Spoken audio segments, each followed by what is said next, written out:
Good evening, ladies and gentlemen, Jaguar fans throughout this area and across the country and across the world. We are here to bring you this semi-final of the District 1 championships. Garnet Valley is host to Coatesville, and Coatesville, of course, is the team that has knocked Garnet Valley out of the playoffs the last 2 years. And we're hoping that payback in the third time is worthwhile. Pat, what do we have? Two good teams. Two very good teams, a bunch of dangerous athletes. Garnet Valley's strength, of course, is the running game and their offensive line and defensive line play. Coatesville, over the past 3 years, just been a perennial appearance in the district final, won the district championship 2 years in a row. Ricky Ortega, the quarterback, and Dupree Bryant, both Villanova commits in their senior year. They've seen them 3 years in a row. We'll pause for the national anthem.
Your stream team is here to bring the game to you.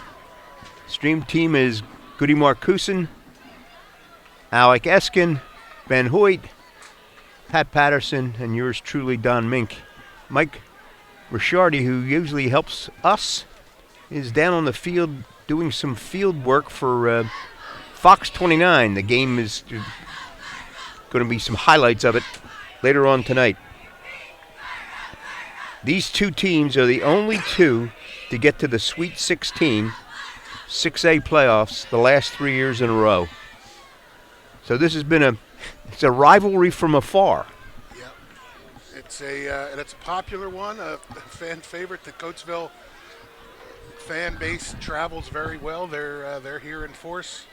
The Jaguar sideline is loaded as well, and a lot of alumni on the hill tonight. To see these two teams with two fairly different styles of football go at it for the third time and the question is the third time the charm for Garnet Valley? You see, they already ignored my sage advice. Yeah. I would have said they won the toss, but they deferred as they usually do, which is probably as psychological a thing as anything. They don't want to change up too much, but I would have probably taken the ball, because a good long sustained drive that ends in a score is just like playing defense if you can keep Ricky Ortega and the football out of his hands. Bryce Stansfield's ready to kick. He hits it deep. Surprised me. I didn't think they'd go deep.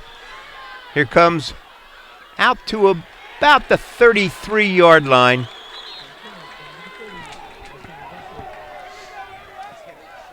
Here come a bunch of guys that are going to have their hands full tonight, specifically talking about the Garnet Valley defense.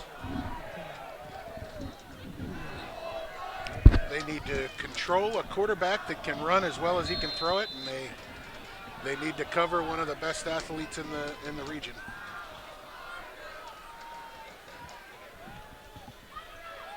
Ortega to throw, throwing deep, overthrows. Burgess was the intended receiver. So going for You'll the see home run ball right away. You see a lot of empty backfield. Look for Ortega and number 2, Dupree Bryant, who Pat said they're both committed to Villanova. They are the engine that makes this thing go. And there's Ortega picking up yardage and getting the first down. Running much like a fullback. Yeah. That's like a jet sweep read option that they run. Sometimes he gives that to Bryant, and he just takes a look and finds an opening in the defense. And as you can see, he's a strong runner as well. So Jags need to be real disciplined about how they keep him in containment. Jet sweep fake. Ortega again straight up the middle. Picks up about 5. Brought down by Max Bruette. Thanks to Melissa Bruette for dinner tonight and sent up to the box. And what was her shirt? What does her shirt say, Pat? It says, everybody hit somebody. Everybody hit somebody. 2nd and 5. I formation. Somebody's in the backfield this time. Ortega back to throw. Throwing deep again. This time to Bryant. Bryant just beyond his fingertips. Bryce Stansfield in coverage. But Bryant had a step. 2 home run balls here early from Ortega, both overthrown just a little bit. Ortega has passed for nearly 2,000 yards this season with 20 TDs and only 2 interceptions. Empty backfield.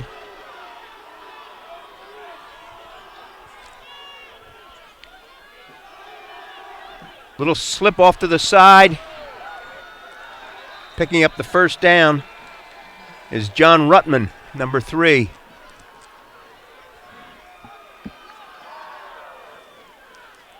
They spread you out and search for open receivers.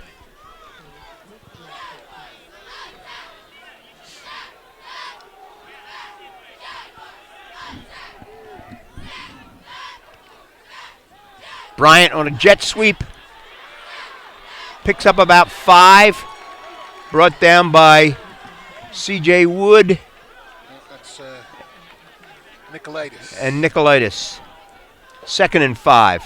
So far, Coatesville's offensive line doing a very nice job protecting Ortega and blocking against that front. Jags are going to need to get some pressure on Ortega. Pass incomplete. Oh, well over the head of the intended receiver. Number 9, Abdul Sabur Stewart. Yeah, so it's 3rd and 5. Kind of sailed over him, and then Stansfield, who was covering the deep receiver there, had the only shot at it. He made a dive for it, but it was short of him. 3rd and 5. Ortega attempts to go up the middle, and here comes that 54 or 64. Mazzaros? 64, Mitch Mazzaros. So 4th and 10. Jags are going to want to see a lot more of that. And, of course, with the ball on the Jaguar 37, expect Coatesville to go for this. 4th and 10 at the Garnet Valley 37. I hope they have more than one guy on number 2.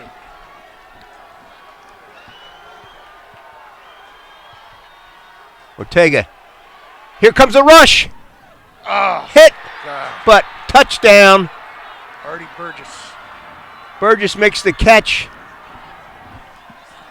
Yeah, he's well behind the Garnet Valley secondary.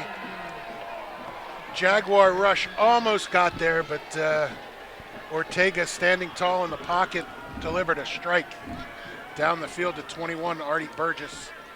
And Coatesville goes on top early.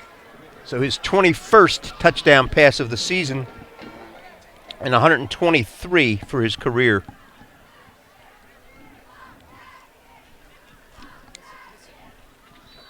Pierce Hadzur makes the extra point. And Coatesville is out on top, 7-0, with 8:50 left to play in the first quarter. So, Pat, we opted to defer. Yeah, and Coatesville took 2.5 minutes off the clock and went down and scored. Yeah, I mean, it certainly doesn't change anything about what we expected from either team.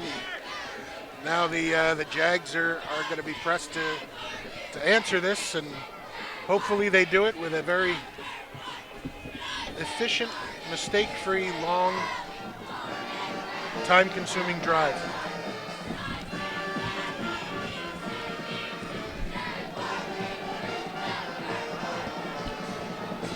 The only other District 1 playoff game tonight is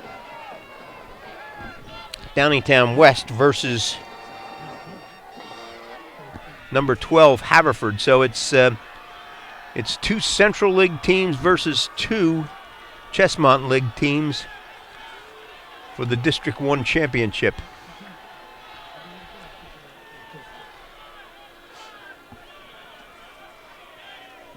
This guy was kicking deep in practice.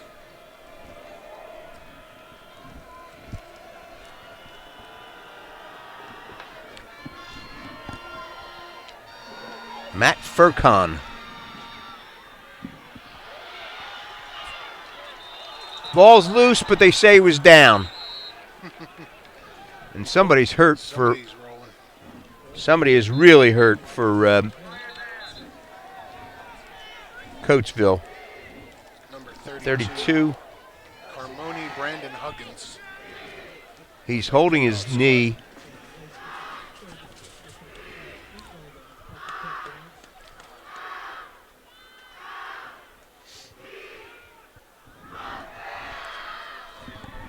Yeah, seems to be in a good amount of pain there.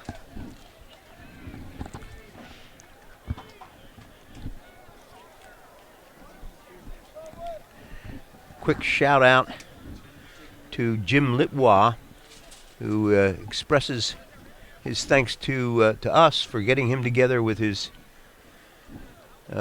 friend Joe Halloran, who they haven't seen each other since they went to boot camp together more than a decade ago, I would think.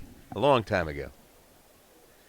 Yeah, a lot of alumni out there tuning in tonight, and got a message from Eric Van Wyck earlier. A lot of his era classmates out and about tuning in. So welcome, guys. There's a good contingent on the sideline for the Jags. A bunch of alumni over there.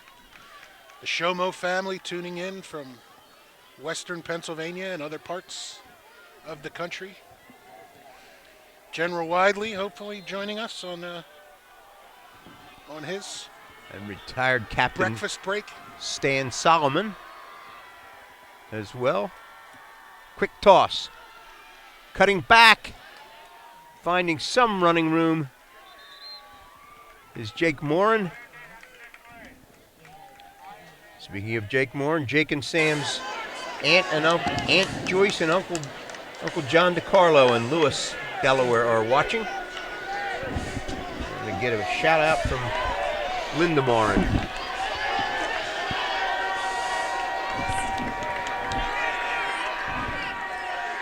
Ryan Gallagher, quick toss to the side. Around the corner. Oh! Down the sideline is Greg Reynolds and a foul. Penalty called against Coatesville for personal foul. So that ought to 15 yards. Yeah, down the sideline, that Coatesville defender, after he had stepped out of bounds, gave him a nice healthy shove. And that'll add 15 yards to the to the run. So Jags in business early here, testing the edges of that Coatesville defense. Had a discussion with writer from the Daily Local who's covering for Coatesville tonight. He said that Coatesville does get into some penalty problems. There.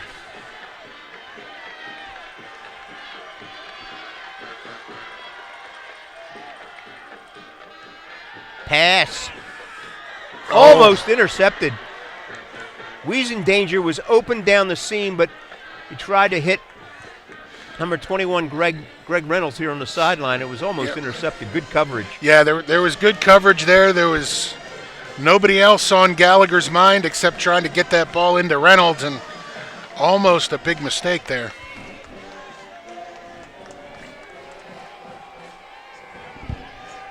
Jake Martin's the only setback behind Gallagher. And Coatesville calls timeout. Looks like didn't like the coaching looks of staff things. didn't like the coverage that they had set up for this play.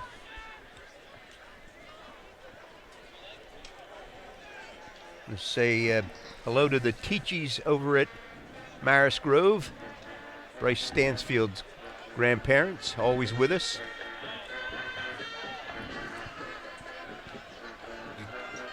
Coach Biddle down in Tarpon Springs, Florida, usually tuned in. Had a discussion with Wes Clevenger, who's in the booth tonight, subbing for George Winter. And he said that Lou Overbeck tunes in regularly as well. Yeah. Coach Overbeck.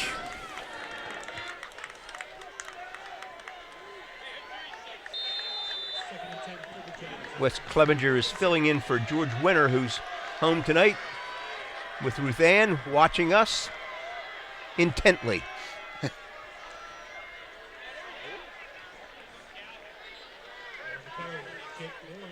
Morin picks up about 2. Couple, yeah. But it appeared that the defensive end on this side crashed down. Had Ryan Gallagher kept the ball, Yeah, well, it's something we might see later. that's Another pass. Incomplete, intended for Greg Reynolds.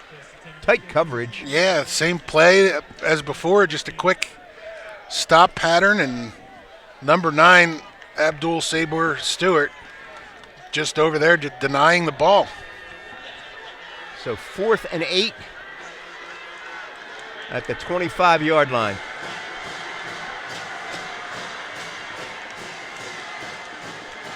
Everybody jammed. Pass down the middle. Almost. Looked like Halloran's the intended receiver. Mulholland is the intended receiver. Is that 89, yeah, or 88? Mulholland, and again, same defender there, Abdul Sabor Stewart.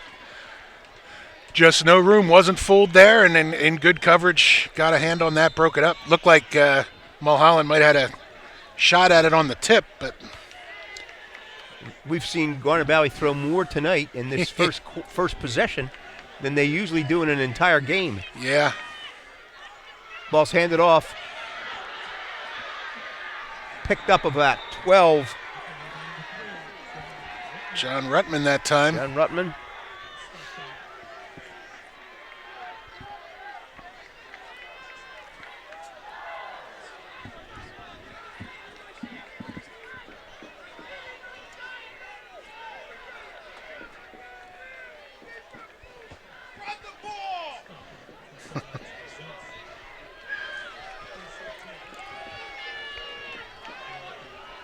Bryant is split wide to this side.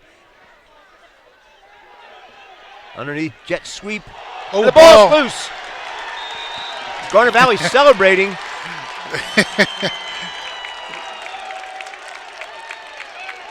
Westberg Westberg came flying off the field without even turning around to look. He knew Jaguars had it as he was coming sprinting off the field. So Jags get a turnover and dodge a bit of a bullet there with the failure to convert going in, and now back in business with another short field here. Ryan Saunders recovered the fumble. 1st and 10 for Garnet Valley at the Coatesville 40.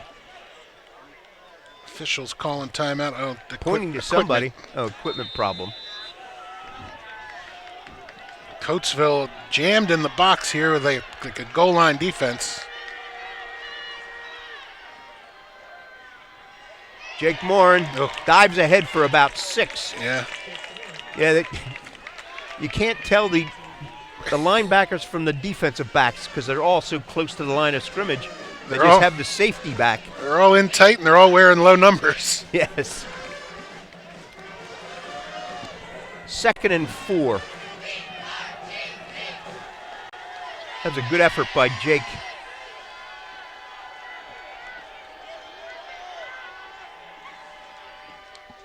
Ball's loose.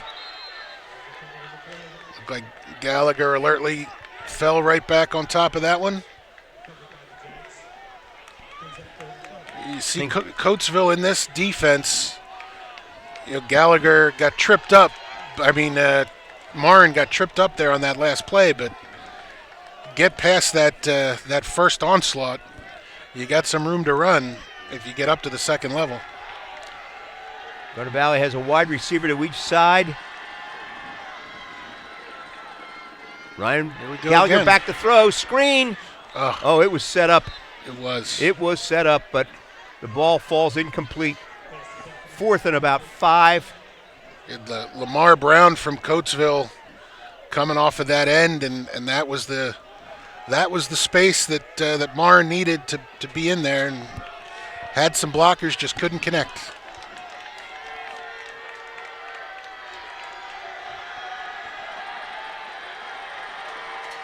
Each student section is aroused.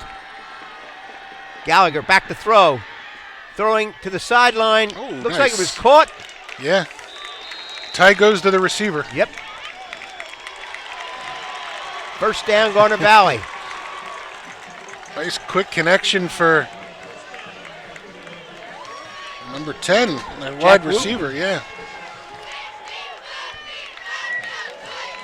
Big play right there for the Jaguars, folks.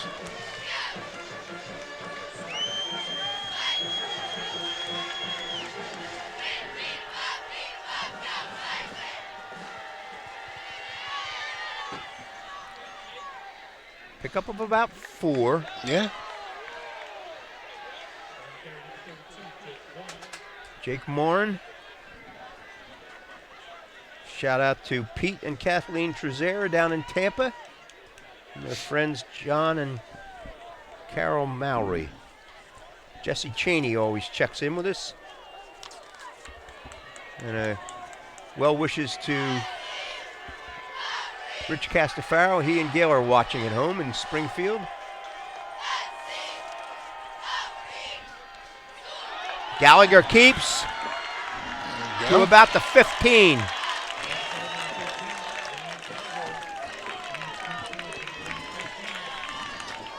First down.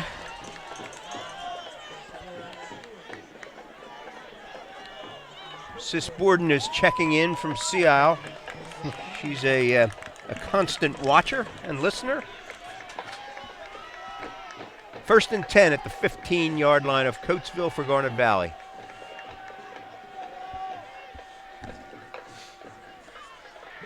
Gallagher tried to give to Reynolds, but I think Reynolds hit the hole sooner than Ryan expected him, and Ryan just went down with the ball. Yeah, just needed to protect the football there and live to fight another down. 2nd and 11.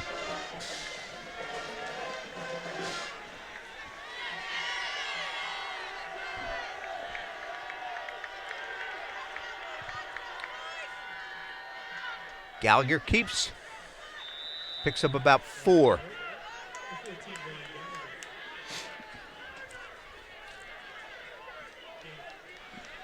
Definitely 4-down territory here, so 2 downs to grab 7 yards here.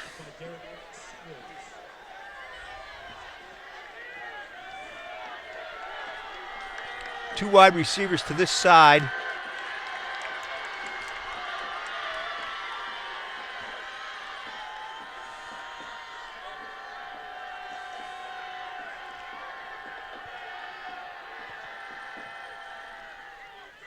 Gallagher hands off. Yeah. Spun around is Jake Morin, but he gets to about 1 yard from the first down. 4th and 1. Scoreboard says 4th and 2. We'll call it a long one. Game against Central Bucks West last week.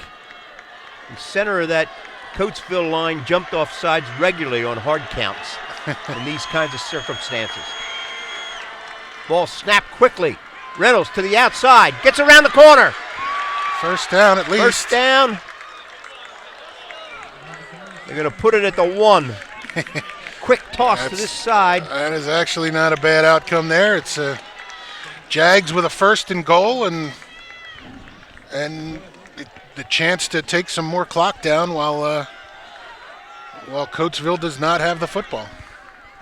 Brian Bradley comes in.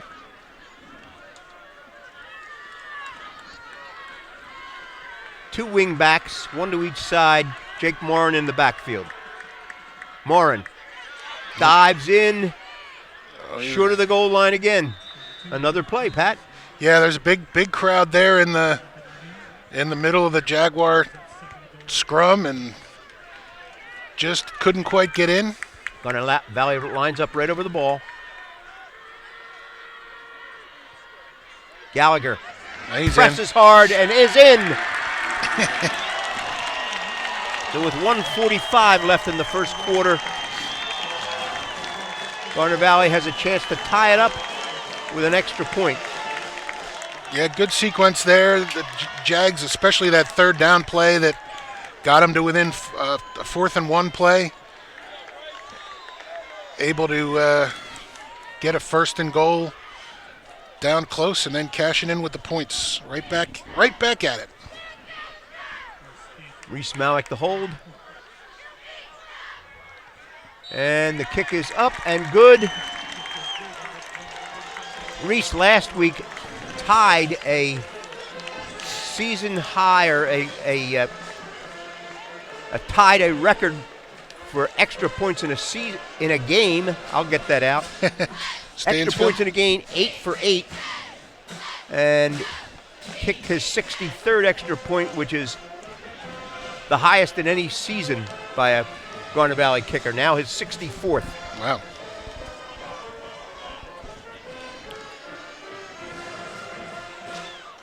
Give our best wishes to the Wiesen Danger family.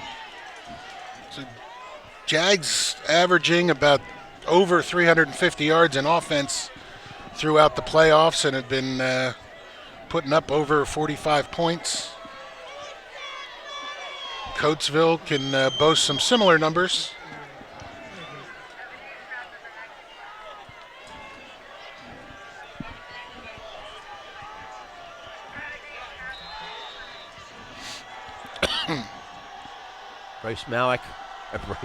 Bryce Stansfield the kick. He hits it down this sideline. Taking it to 15. Out to just short of the 35 by number 30.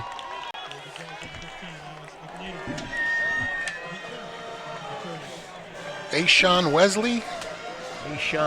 Number 30. It looked like it was Nicolaitis that made the tackle there. Number 15, unless there's another number 15 that on the kick coverage team.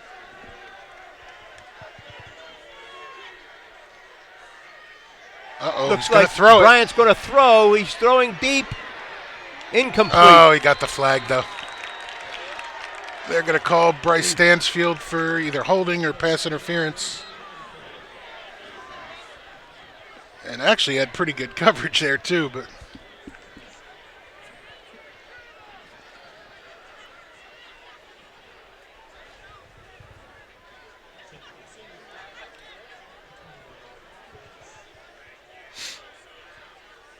Holding Yep. against Garnet Valley.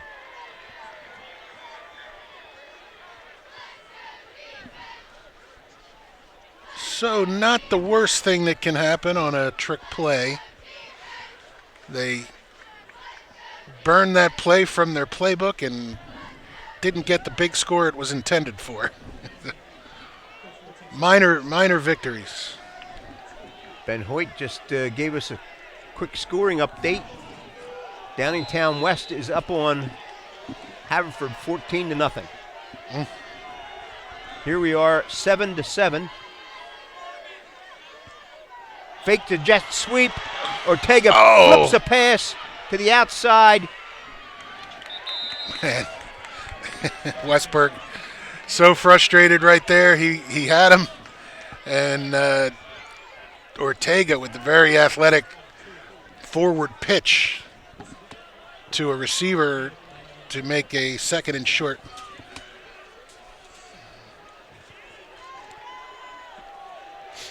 Some of these plays look like flag football. Yeah. It's just like, we'll make it up as we go along. Fake the jet sweep. Here comes Ortega. Finding room and getting down the sideline. 20, 10, touchdown. Yeah. 58-yard run by Ricky Ortega.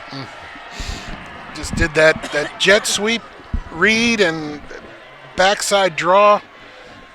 And good blocking up front by Coatesville. He had a lane there and then just got past the Garnet Valley defense.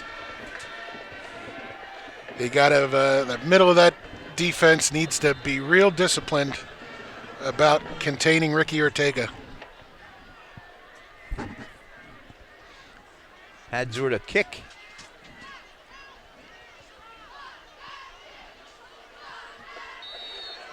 Missed it. Missed it. Right.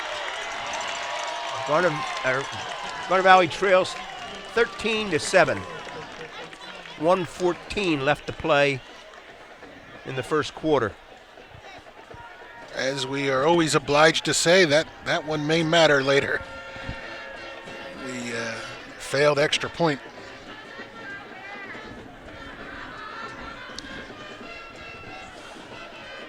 This game is brought to you by the Garnet Valley Football Alumni Association.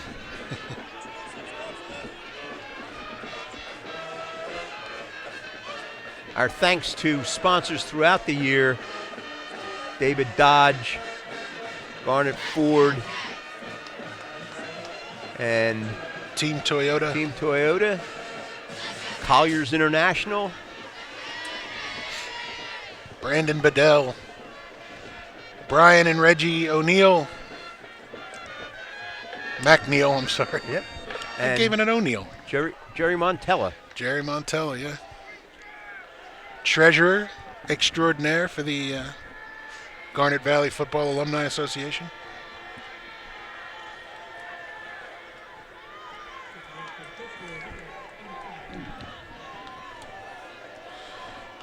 Matt Furcon will kick, number 85.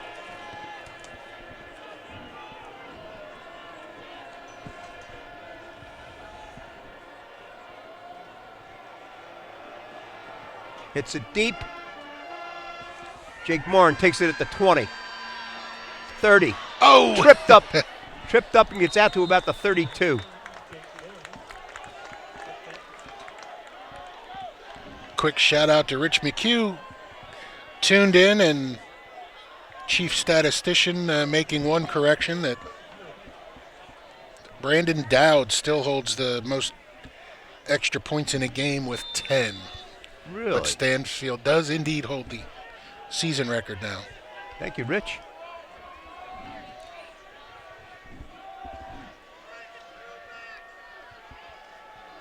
Quick pass to Mulholland. Hold the ball.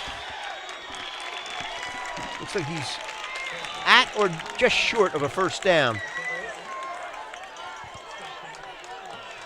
Shane missed a lot of the season with injury, but he's back here tonight.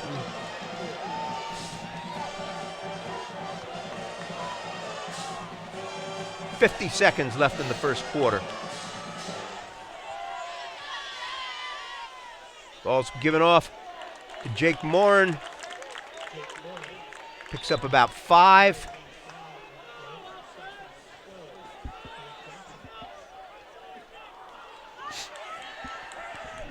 Steve Ramito checking in again from Nashville, down Tennessee. south, Nashville. He's hobnobbing with Carrie Underwood and Dolly Parton last night at the Country Music Awards. Gallagher back to throw. Ooh. Throwing it deep.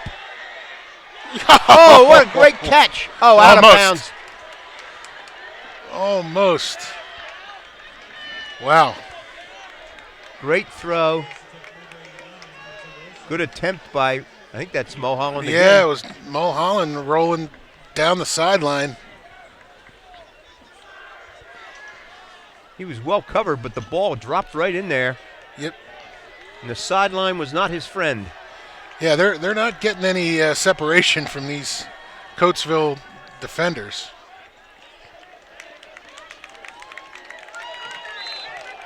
Driving straight ahead is Jake Morin. It will be 4th and about 1. Yep. Jags not even thinking about it. The quarter ends. Garnet Valley was going to step right up over the ball and run a play, but and again, the officials very thankful for the convenient quarter-ending field position. they have to move all of 6 Gotta yards. Stroll down across the 50 and do this again.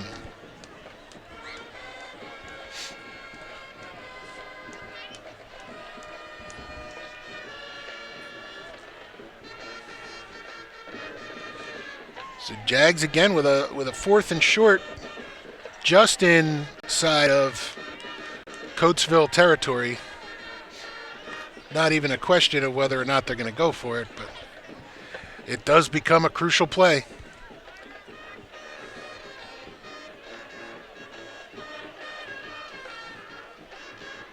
Going to set Garnet Valley up at the far hash.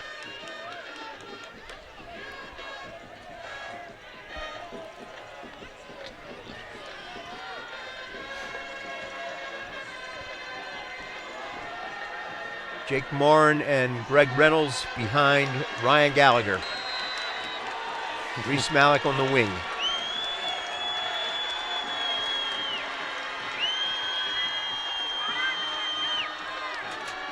Nine men on the line of scrimmage for Coatesville. Yeah.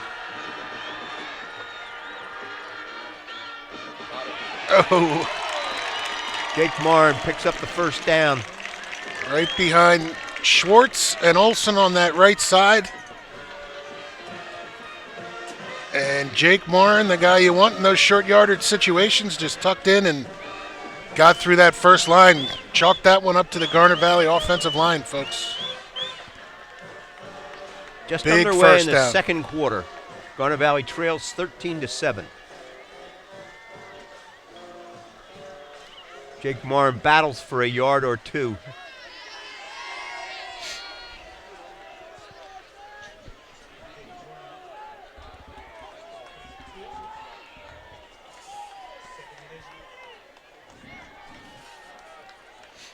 Kevin Craig Jr.'s in and Mulholland is out.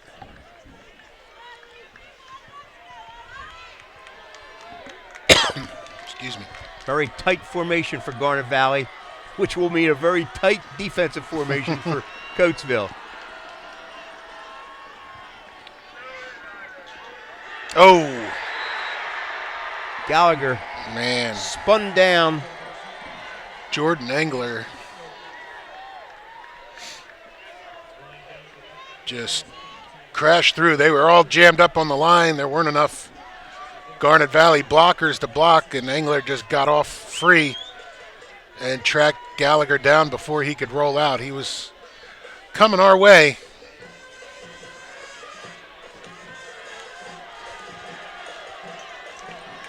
Jake Morin's the only setback. Two wide receivers. Oof. Gallagher back to throw. Ah, They were trying to do an inside screen, and a lineman got out there for Coatesville and batted it down. Yep, just in great position. Alec Buchanan just kind of played a feather position. He was halfway between the quarterback and the intended screen back there, and just a good defensive play there, broke it up. Bryce Stansfield will kick the punt, and he just punches at it, just trying to keep from a run back by Bryant. Good kick. Coatesville will take over at its own 21-yard line.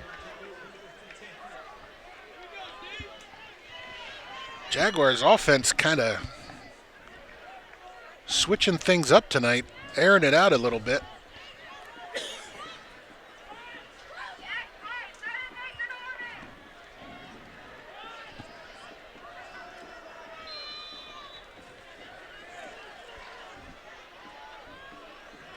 Coatesville comes out right over the ball.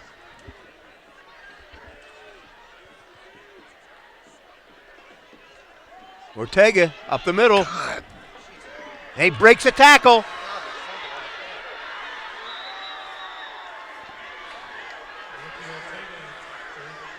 Picks up about 20. Jaguar defense just kind of getting out of their lanes. Obviously got to give Coatesville's linemen credit here, but Ortega to have that delayed draw option so wide open each time is going to be a problem for Garnet Valley if they don't maintain some discipline in their pass rush. And it's not as if Garnet Valley didn't practice this, and view video all week, but yep, the way Coatesville spreads things out,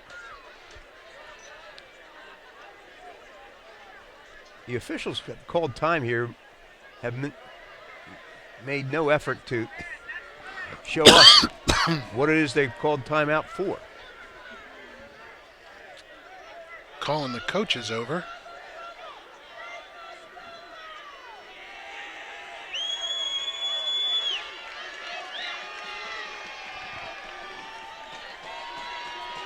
Still don't know. No, they only approached the Coatesville sideline.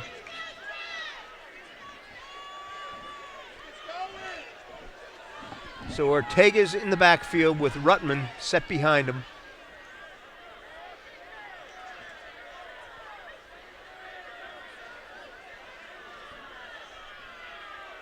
They wind the clock.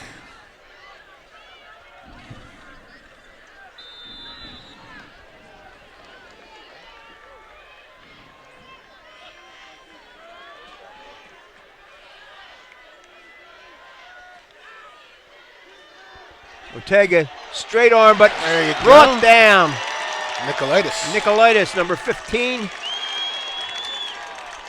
That's what they need to see a little more of, is getting after Ortega before he has time to think.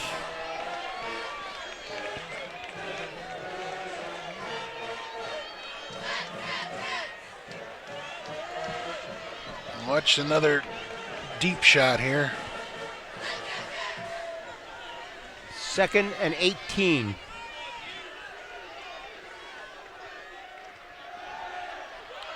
Ortega has good protection, looking to throw, lobs one up to number 21, down the sideline. Yep. Artie Burgess, touchdown. Ortega made that by just keeping the play alive and allowing Burgess to just.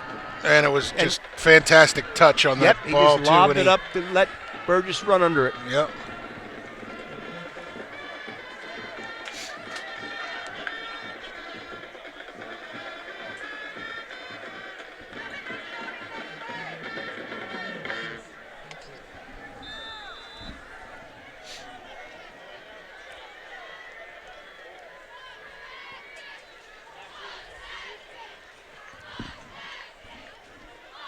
Kept at the extra point.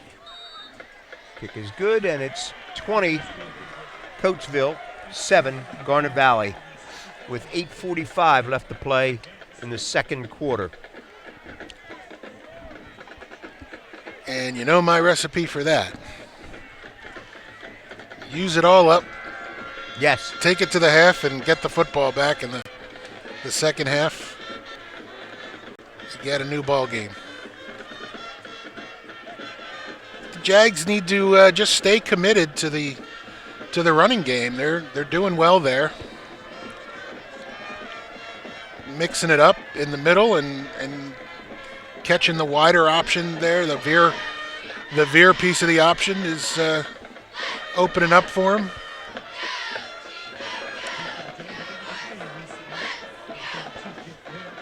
Say hi to Joe Andres. He's out in Phoenix, but he might very well be watching, listening.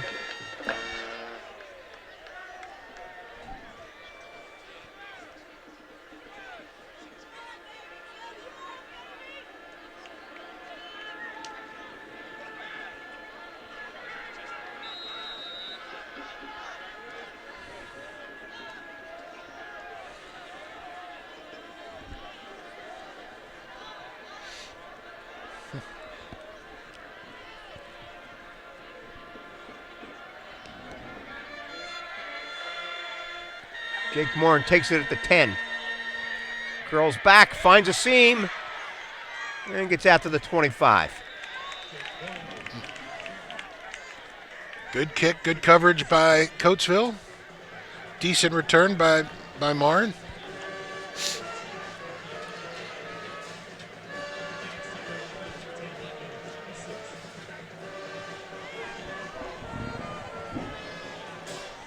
Play called down from the coaches above us. And Garnet Valley will come out and set right up over the ball.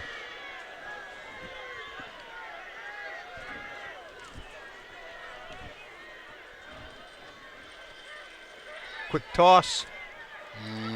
Trying to set up some blocks is Reynolds, but he may have lost a yard. Coatesville defensive line did a nice job attacking the blocking from Garnet Valley, kind of stringing them out and pushing them back into the backfield. Made it real tough for Garnet Valley to find any space to run, end up losing a couple. Very quick to the ball. Yeah. Garnet Valley has 3 wide receivers. Hand off to Jake Morin, who gets maybe 3.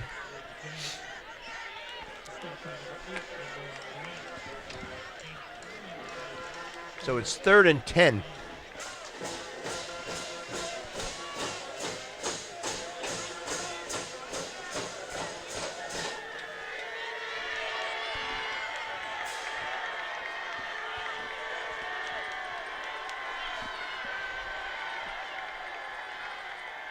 Passing down. Here comes a rush.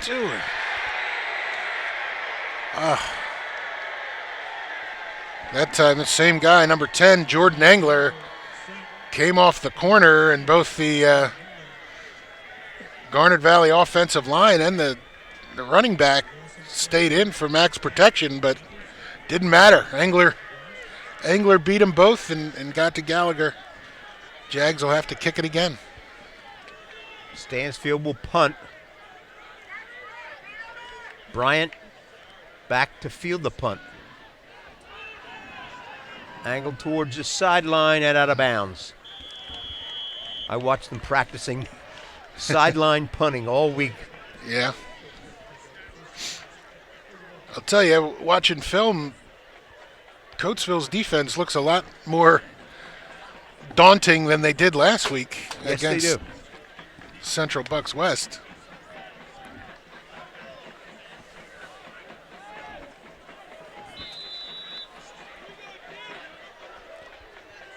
Coatesville 1st and 10 at its own 41.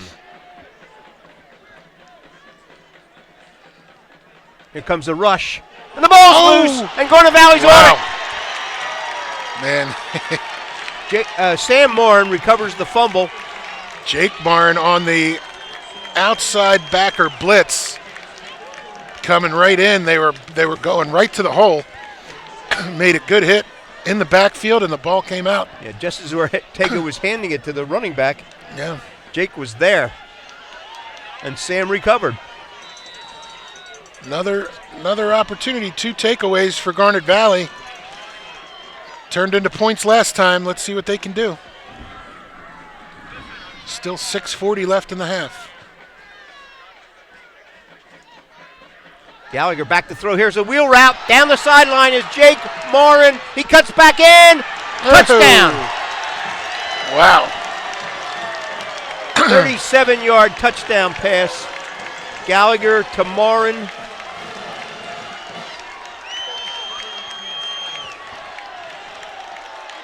Quick answer for the Jags. That was very well designed.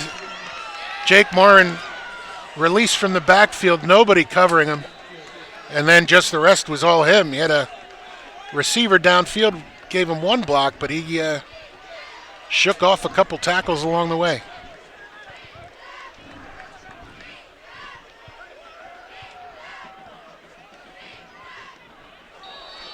Yoop.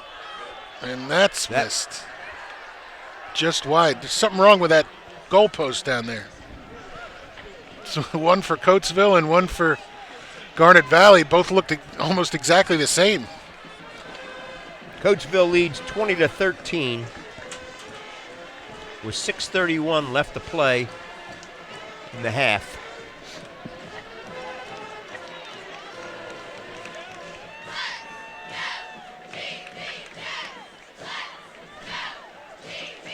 So both of Coatesville's turnovers turn into touchdowns for Garnet Valley.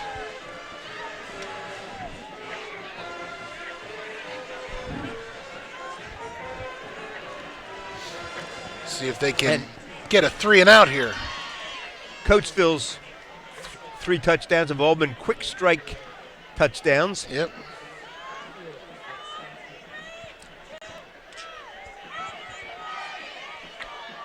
Say hello to Art Roach, Max Bruette's grandfather, who always checks in with us from media. Bryce hits it to the other hash mark, and here comes Bryant. Oh, and he almost lost it. Yes, he did. Gets out to the 45-yard line. I wouldn't kick to that guy. No. I didn't think they were going to. So, good return by Bryant. Puts Coatesville right back in business at their own 45-yard line. Still 6:24 left in the half, which is obviously plenty of time for them. Jags need a big stop here.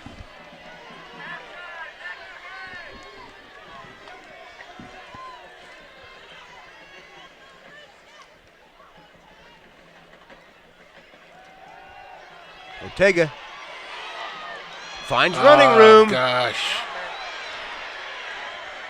Bryce Stansfield had his back turned, trying to cover Burgess down the sideline. Yeah, I mean, and Ortega he is going to tear you apart if you just pin your ears back and go running past. Some of those guys, they need to be aware of where he can run with that football and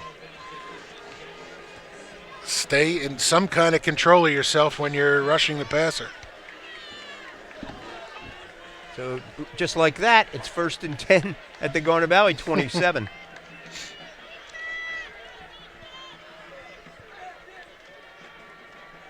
Handed off on the jet sweep. And there is a penalty flag on the field. Called on that sideline. Yeah, they may be calling holding on number 9. He's been doing a good job blocking to gain that corner.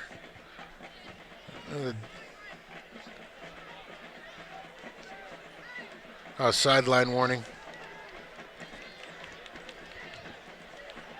Which is a slap on the wrist. Yep. That says, we don't want you to get too close to the sideline.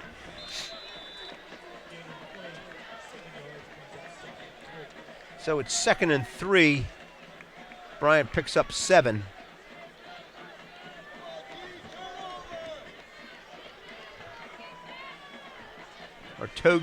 Ortega is set. Fake to. Oh. Oh, man, he's bouncing off of guys.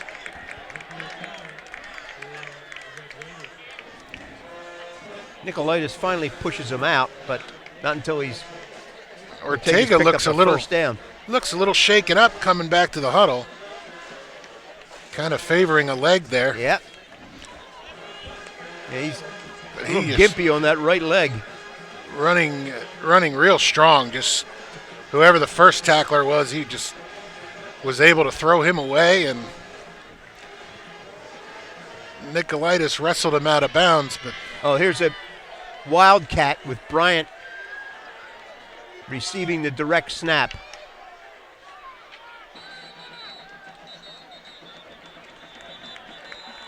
Did time run out? Yes.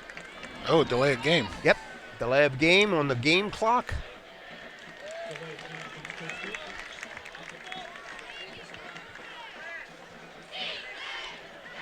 They didn't even get that snap off, so it's probably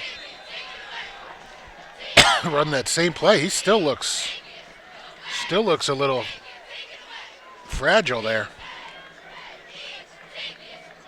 Now Ortega's in the shotgun. This could always be a decoy too. Ortega looks like he was going to run.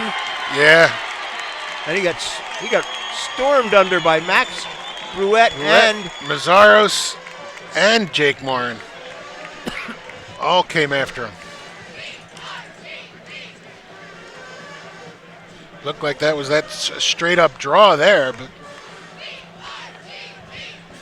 2nd and 22. Back at the 27-yard line. They need to get to the 5. He's going to be looking to pass here. He had 12 men on the field. 12th guy just ran off the field. All right. Here comes a rush. Ortega puts it up, and it's a wobbler because he got hit just as he released the ball. Bruette in there again with Alec Westberg that time. Getting some pressure on Ortega and maybe having a little trouble with his lateral movement here.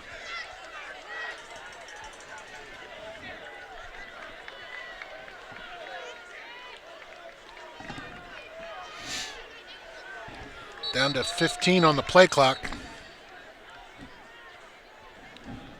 What's he? Oh, they're restarting the play clock. 25 and counting. What do we have? Now we have another official doing something.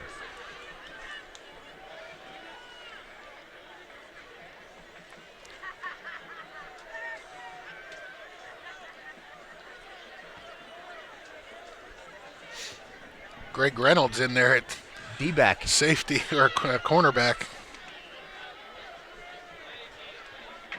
Is he with Bryant? I guess.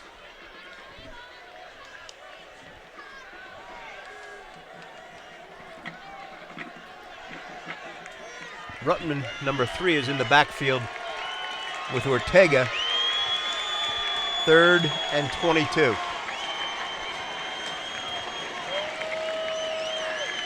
Well, here comes Morin again.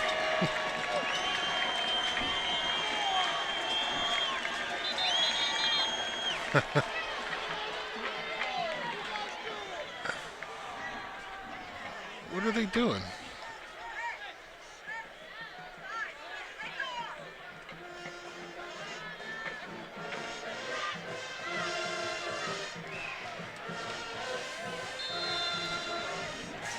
What was that all about? I have no idea. The officials stopped the play before it could begin. Oh, my gosh. All right, timeout by Now Coatesville calls timeout. That's 2 timeouts. They have 1 remaining. This is crazy. Referees are calling timeout.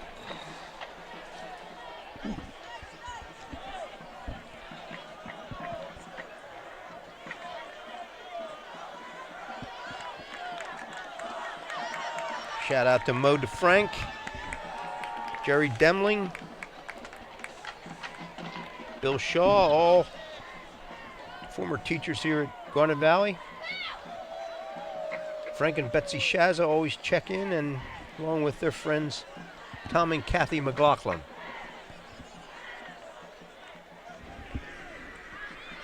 Kim Karpinski, avid watcher.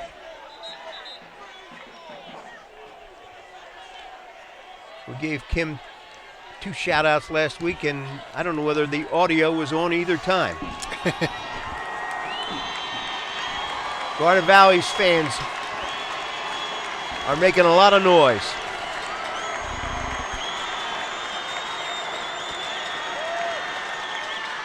They're through. Looked like a hold. Ball's thrown deep into the end zone, out of the end zone, incomplete. Uncatchable and lots of pressure on Ortega. Nicolaitis and Westberg were in hot pursuit. He was still there. You had that ball was about 10 yards through the end zone.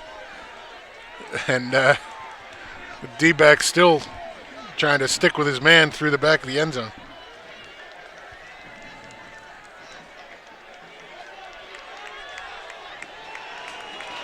Number 21 has been dangerous. Down to 7 seconds on the play clock. 2, 1. Another 0. delay of game. Yeah. Oh, they called their timeout. last timeout.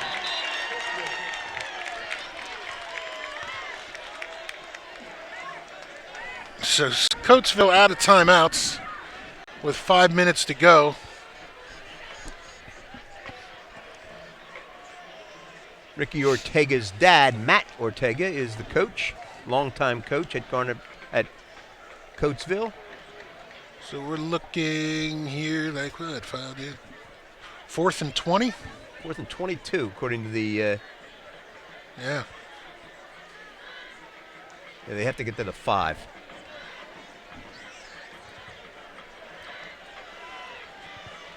Defensive backfield is Greg Reynolds, Buzenkel, Saunders, C.J. Wood, and Bryce Stansfield. Reynolds out there Reynolds now. is out for Reynolds Bryce. and Wood.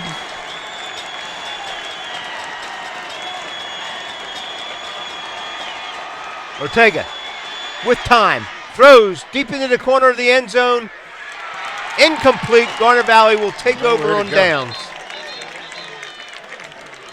Oh, there's a flag. What's this? They're going to call holding. Westberg was held. He was. Take the Garnet ball. Valley will decline.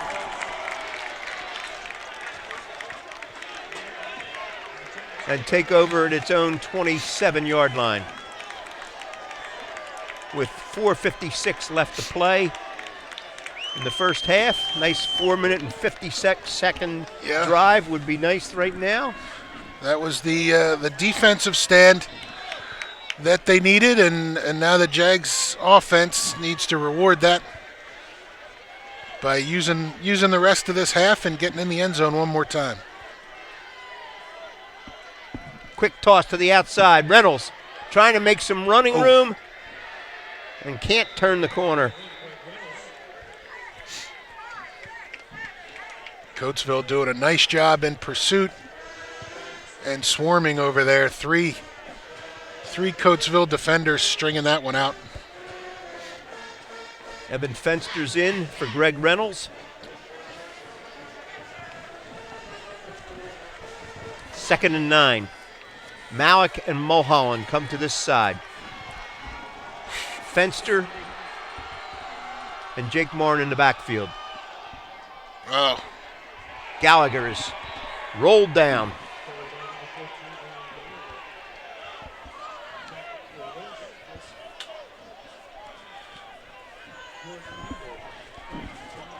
Coatesville's defensive line continues to be in the Jaguars' backfield early. 3rd and 10.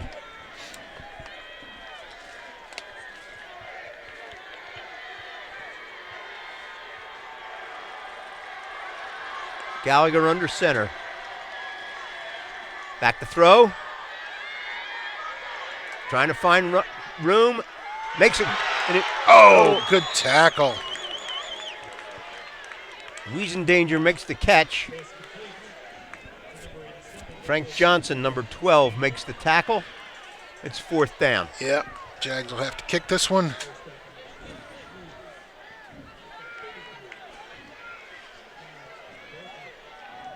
Jake Morin, long snapper, which he's been doing for his entire high school career.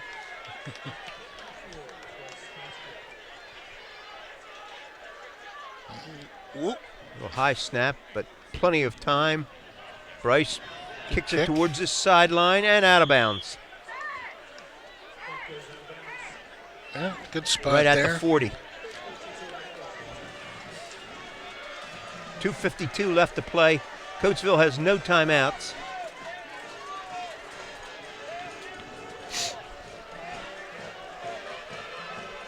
Coatesville, no timeouts, but always a threat on any snap of the ball.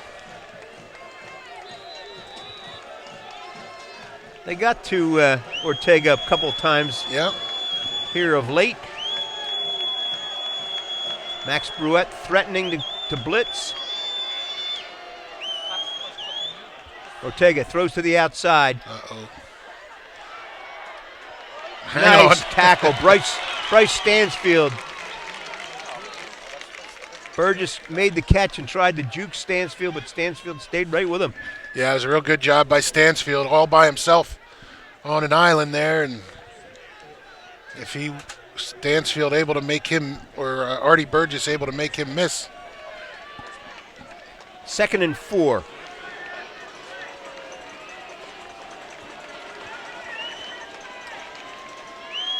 Ortega throws to this sideline. Good job. Keep him in bounds. 21 Burgess makes the catch. Short of the 1st down, and it'll be 3rd and 1. Yep, clock's still running too. Ball's tackle made inbounds.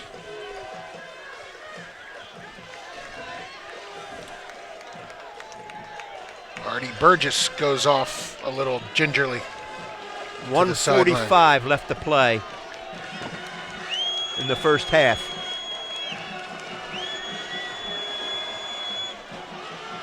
Ortega tries a face man, tries a straight arm, but flag went down. I don't know whether Ortega grabbed Jake's face holding. mask. They're calling holding. All right. I think you got to take him back. Yeah, here. No, Jake had jersey, but it was that was good tackle, good strong tackle.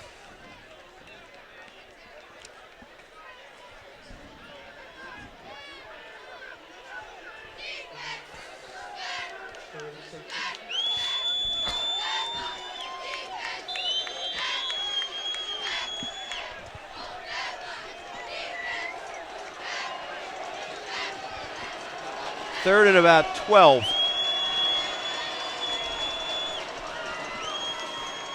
Here comes a rush. He just gets it off. Incomplete. Man.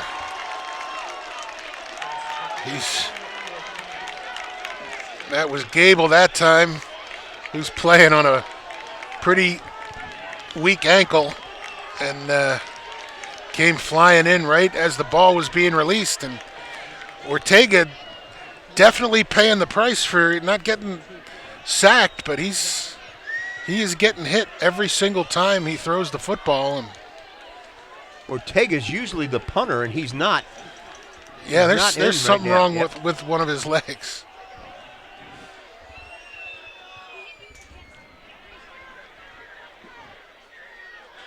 Whoa. Reese Malik takes it over his shoulder. Here's the block! Down the sideline. Malik refuses to go down. Still fighting across midfield. Coatesville player down. Oh.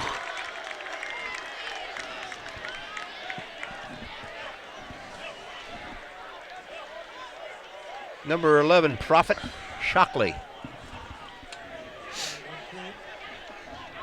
That one looks a little crampish. Their trainer down there stretching him out. We have a Unionville connection in the booth, Pat. Oh, hey guys. Couple guys sneaking in from Unionville. Well, they didn't have anything to do this week. Brett So. Kevin Cianci have joined us.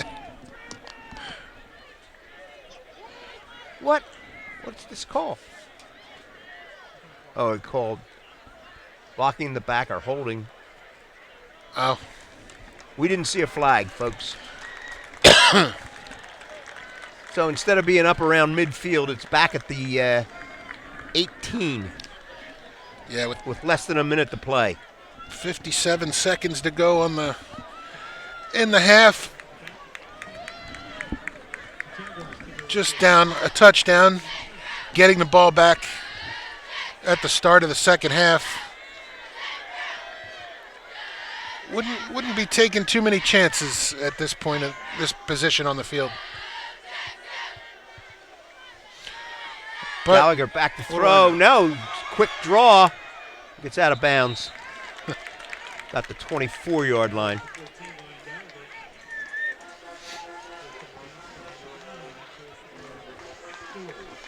Smart play, keeping it in his hands, get him out of bounds. See if they get to some kind of field position where they would want to take a little chance. 51 seconds left to play. Garnet Valley has all 3 timeouts.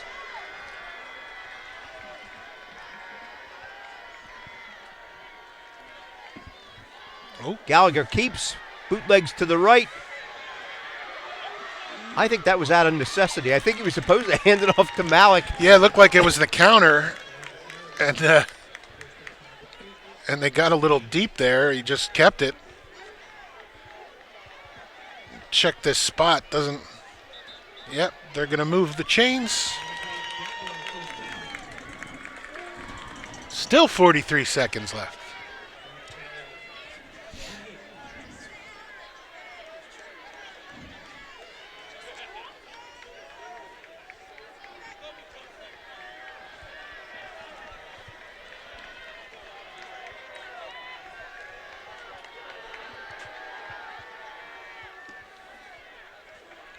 Straight ahead, handoff.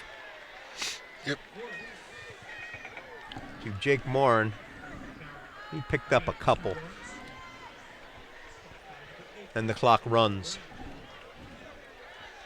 Yeah, I don't know if they're going to snap this ball or not.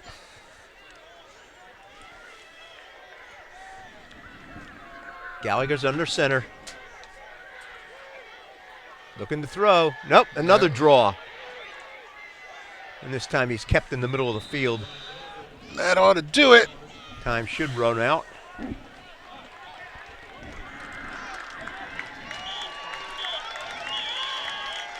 At the end of the first half, Garnet Valley trails 20-13 to the Coatesville Red Raiders. Pretty good half of football there. Jags, of course, capitalizing on 2 turnovers by Coatesville, giving them a short field and able to cash in on a nice little drive, and then of course the wheel route connection to Jake Morin down the sideline, and then of course all of Coatesville's shots have been quick hitters of at least 30 yards apiece, right? Yes. So we're seeing definitely the contrast of styles here, and Jags will get the ball to start the second half. They started to contain Ortega late in the first half, and then he came up gimpy as well. Yeah, I think that was part of the reason they were getting to him was that he did something to a leg, and he's good to see you. And he's been back there. He hasn't been as elusive as he was earlier in the half, and they've been able to get after him a little bit, and more importantly, getting a hit on him every time he's releasing the football without being late. They're there right on time and forcing him to make overthrows and bad throws. Did great job by that Garnet Valley pass rush there late in the half. Going to have a discussion here at halftime with Brett Ciancia. I was going to say I will duck out of the picture, but Pat's going to duck out of the picture. No, yeah. Any way you want to do it. This is well rehearsed, isn't it, folks? Live TV. Yeah. Welcome Brett Ciancia to the booth here for halftime. Brett's we won't hold it against him, a Unionville alumni, but the son of a Garnet Valley Jaguar alumni, Kevin Ciancia, linebacker, tight end from years gone by. And Brett had a great career at Unionville and a career at Boston College, not playing football, but basically studying the college game and coming up with a great cheat sheet and predictions every year. Brett, welcome to the booth. Yeah, thanks, Pat, for having me back on. Yeah. Last time I was up here, it was about 60 degrees warmer, but nothing like November football in District 1. I love it, so it's good to be back. Absolutely, yeah. So what's been keeping you busy? What do you think of this first half? Well, I think Garnet Valley, I like how they responded. I mean, against an explosive offense like Coatesville to go down 20-7, it could be a knockout punch coming. But the way Garnet Valley stayed in there, kept to their offense, forced some turnovers, which are key, and they're executing off the turnovers. So we got a ball game. Yeah. And the other Chesmont game, I checked the score. It looked like Haverford they got on the board, but they were down a couple scores to West. Have you? What's your assessment of Downingtown West? They took it to Garnet Valley pretty hard on the Downingtown opening game of the year. Absolutely. They're probably the best team in the district. Obviously, they opened with Garnet Valley, and that was a tough game for the Jags. They beat Coatesville as well, I'm pretty sure, and they looked like the East beat Coatesville. I think it was like a round robin at the top, right? Yeah. Either way, very talented team, good coaching staff with Milano out there, and I think they'll get the winner of this matchup. Absolutely. District title. That's right. So it's the two Central League teams against the two Chesmont teams. All right. Well, on to your passion here. What do you think of the college football season so far? Ton of excitement this year. I mean, I think the playoffs wide open. You have your usuals. You have Clemson still in there. LSU actually with the huge win over Bama, finally breaking down the Saban barrier there. Fun to watch. They've positioned themselves well for a playoff bid, but really Ohio State, even through the coaching staff change, the offense has really taken a step forward, and they look like the most complete team in the nation. So Ohio State, Yeah, I think that they're the best team right now. The metrics say so. The star power on both sides of the ball, and they're just blowing everyone out. Did you just ask your dad for money or something? Yeah, the Buckeyes giving me tips. No.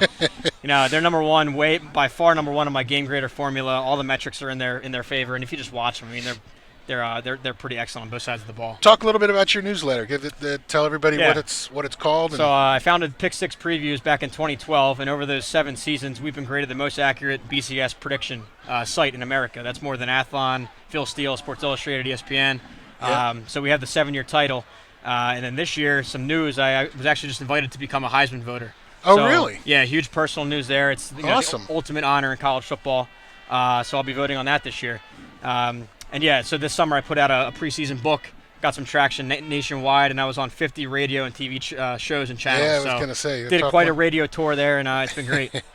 All right, so your preseason pick, I know they suffered a loss, but you had Utah being in the discussion there, and it looks like they're still doing very well. They just had one stumble there. Exactly. Of the 19 preseason publications, I was the only one that had Utah coming out of the Pac-12 and going to the playoff.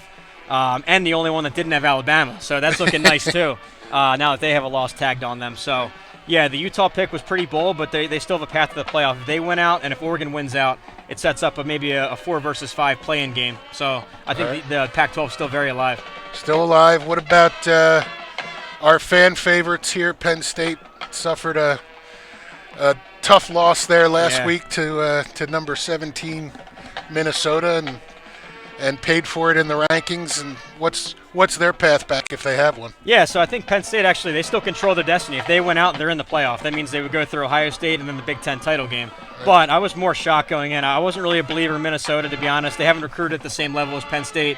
But you know what? They beat them in the trenches and they beat them on the outsides. Those duo of receivers, Bateman and Johnson, were taking advantage of the secondary. So kind of shocked at Penn State's performance. They still can improve and make it, though. There's still a lot of ball left. I don't know why they're throwing fade routes in the end zone Yeah. to a guy that's half the size of the defensive back that was covering him. Yeah, KJ Hamler, great player. Not, he's not a jump ball guy though. He's like No. 5'8" and not really your fade pattern kind of guy, but they still have a path. Yeah. All right. Well, so what's your prediction here for the second half? A little formula for success for Garnet Valley? Well, I think the formula would definitely be so Garnet Valley gets the opening kick. I think you want to ball control. That's what Garnet Valley's offense is built around. Stay ahead of the chains. You want to win first down, get third and manageables, and keep hitting them. If they can put together maybe a 5 or 6 minute drive, tie it up, I think that'd be huge. And I think that the momentum would swing back to Garnet Valley. By the way, exactly what I said in the pregame. There you go. If only they were listening to us down there, we'll have this thing figured out. But Brett, always good to have you. Glad to see you. And, absolutely. Thanks for having me. We'll catch up with you Good after luck, the game. Jags. We'll be back in a little bit with the second half. Thanks.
We are back. Garnet Valley's getting ready.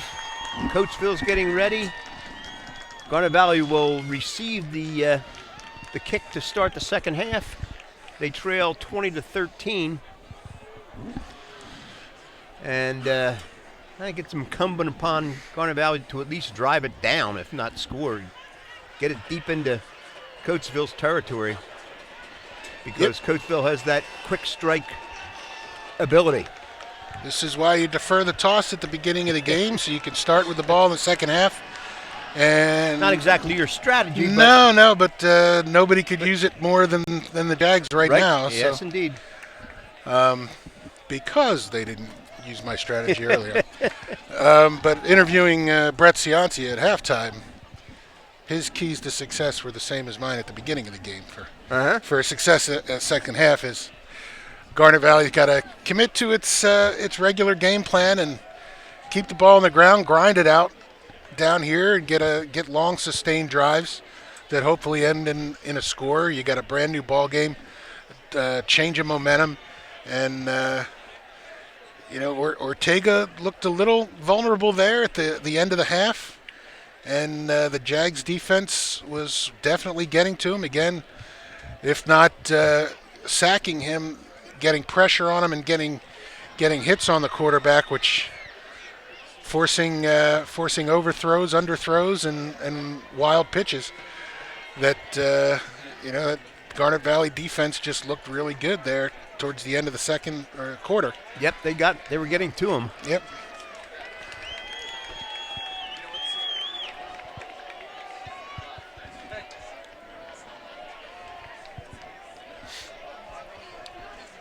Score on Downingtown West 35, Downingtown West 35, Haverford 14 at half.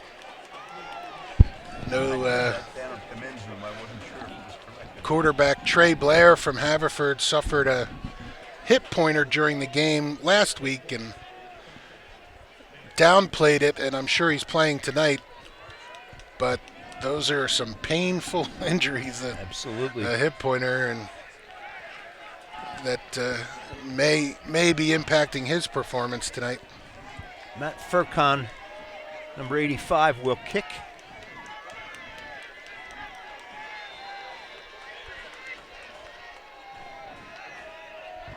Jake Morin and Reese Malik are deep. Ball's kicked away. Morin takes it at the 10.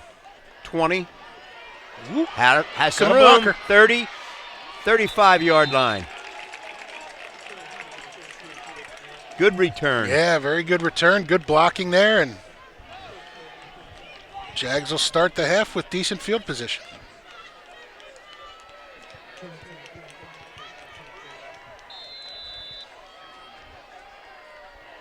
Malik will be the wing back. Ryan Gallagher, the quarterback. Jake Morin in the backfield. Quick toss to the outside. Oh, whoa, out over midfield. Yeah. Reese Malik. Garnet Valley pulling a little page out of Coatesville's book there, doing just a quick screen to the side, and Dupree Bryant, the only defender out there with Mulholland. Mulholland did a nice job of blocking, and big gain on first down for Garnet Valley. Gallagher back to throw. Down the sideline. Ooh. Incomplete. Oh, complete. Whoa. Reese Malik. Wow. What a great catch, man. That was, again, Coatesville in great coverage. Garnet Valley keeps throwing into it, and that time Reese Malik with a tremendous reception to win that battle. DeMonte Reason in coverage. But Malik made a great sliding catch. Another pass. Oh, he's open. Oh, wide open. Oh! He was too wide open.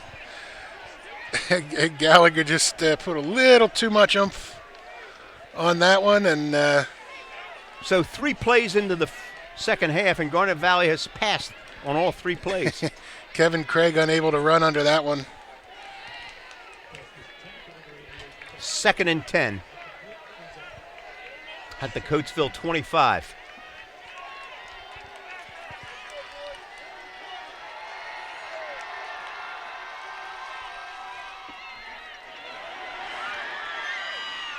Inside the 20 goes Morin. Jake Morin. It appears that the passing has loosened that defensive backfield up for Coatesville. They're back off the line of scrimmage. Yep. They had been crowding it to the point that everybody was within 2 yards. 3rd down and about 4.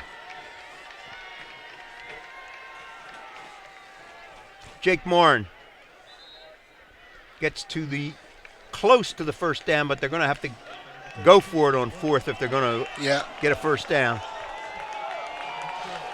Frank Johnson, number 12, in there clogging things up. 4th and a yard. Little quarterback sneak territory here.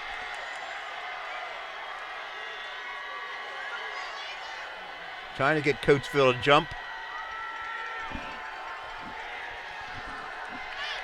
Play clock down to 4 seconds. Oh, there we Ryan are. Gallagher takes it himself off left guard for a first down.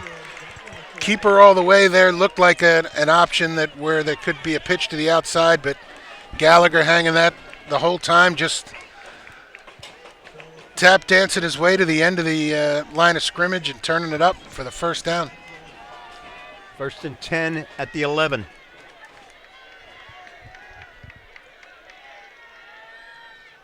Morin. No, Ryan keeps it.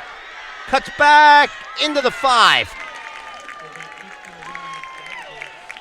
It will be 2nd and 4. Another option there. 2nd and 4. They can get a first down without scoring here. Brian Bradley's in for Greg Reynolds.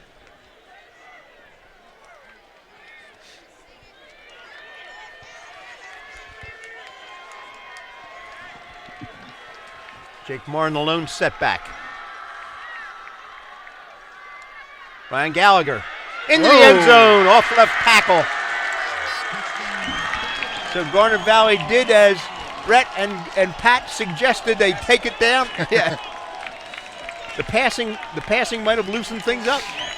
Yeah, really good series for the Jags. A couple of quick passes and getting into the red zone and running it in the rest of the way. Really good series. They needed that. Need this to tie it up. Bryce Stansfield to tie. Ball's down. The kick is up, and it's good. And we're tied at 20. Coatesville was coming after that one, and with 8.5 minutes to go in the third quarter, we're all knotted up at 20.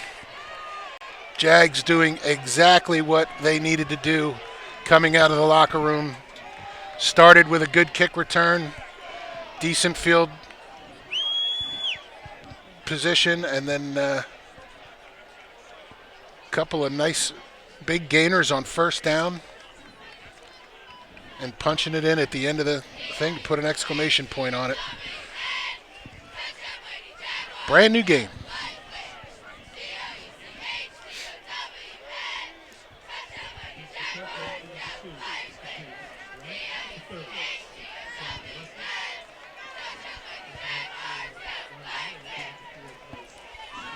#21 Burgess and 2 Bryant are deep.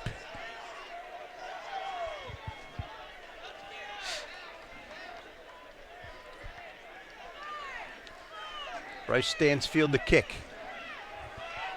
8:37 left to play in the third quarter. Garnet Valley and Coatesville are tie at 20.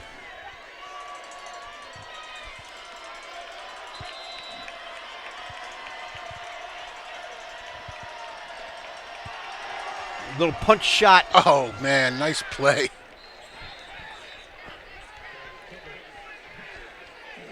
That number 13. Number 13, Patrick Limper, just on the front line there, just reached out and snared that football. It was going to be a squib kick, but by doing that gives Coatesville fantastic field position at their own 42. Bryant wide to this side, covered by Boozenkill. Ortega back to throw. He's down. They got him. It's like Matt Gable. Yeah, Matt Gable again on the blitz, right in there, and good tackle on Ortega.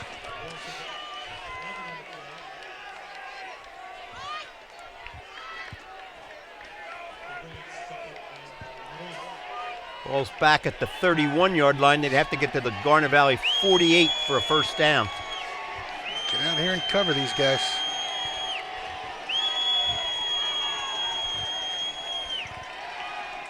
Ortega rolling. Fires. Incomplete. Oh, and there's a flag. Play was on the opposite side of the field. The flag came down on this side. Are you calling holding or? I'm thinking maybe an ineligible receiver. Downfield. Ineligible, yeah. Yep. Good eye there, Don. I couldn't figure out any other reason the guy on this side of the field would be throwing the flag down at the line of scrimmage. Declined. But again, the Jags giving chase, so they'll take the incomplete and the down. 3rd and 21. Greg Reynolds comes in for Bryce Stansfield.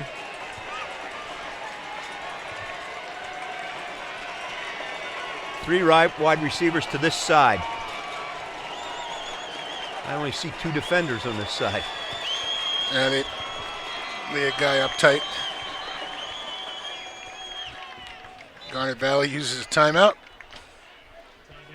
The defensive coaches didn't see enough alignment there.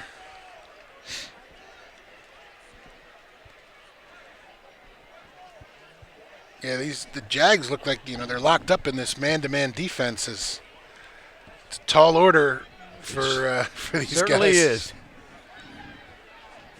A lot of speed, a lot of skill. Yeah, give them a lot of credit. They've had a great year.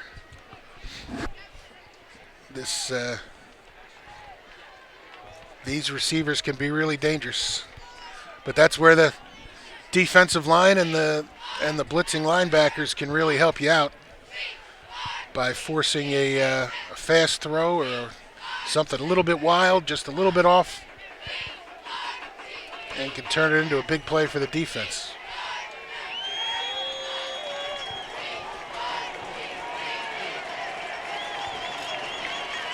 Garnet Valley fans come to life.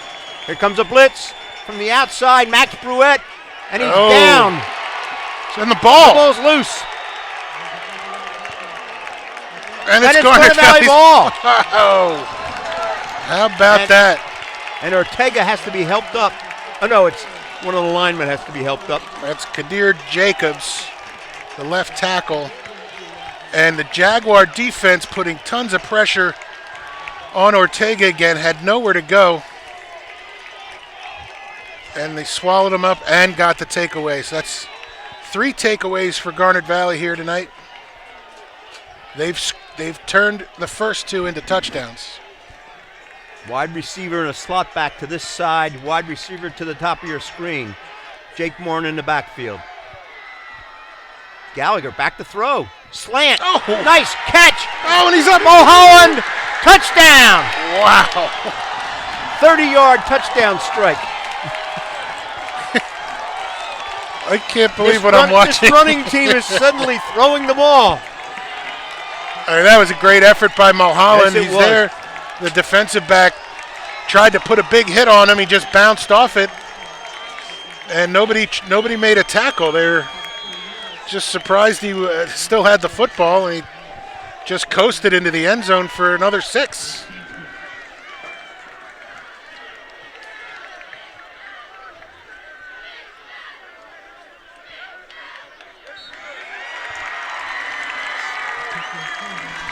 Jags with their first lead of the night. 27-20.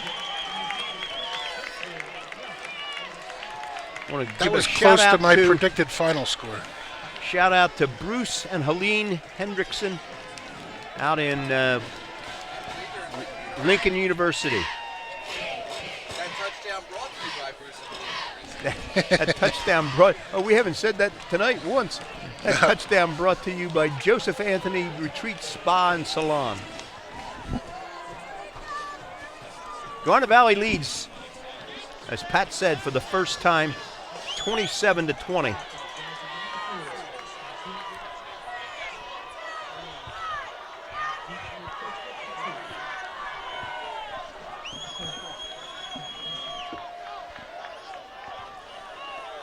Bryant and Wesley are deep.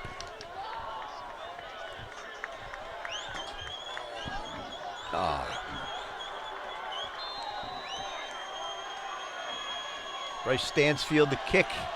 Little punch shot the last time. And he does the same here. And it's down right at the 28-yard line. No return.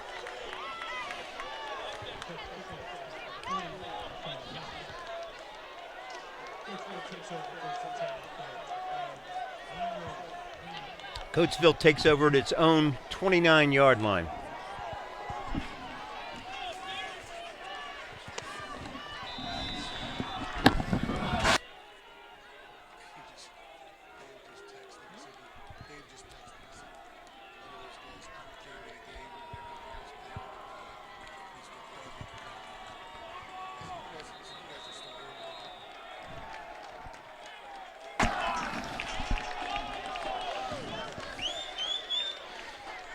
Penalty called. I think it's against Coatesville. Motion.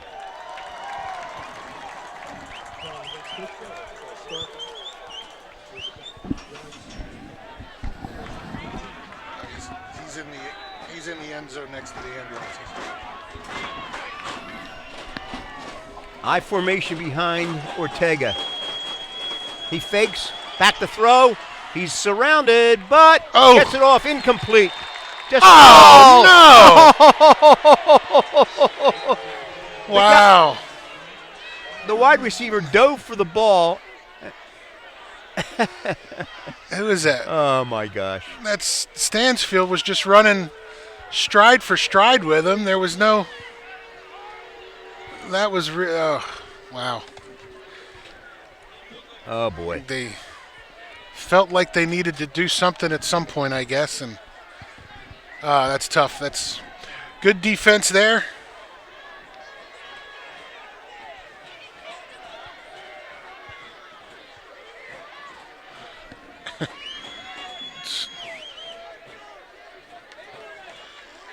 Coach Ricky had to point out to the officials where the ball was supposed to be set. Yeah, I'm not sure he likes where it is right now either.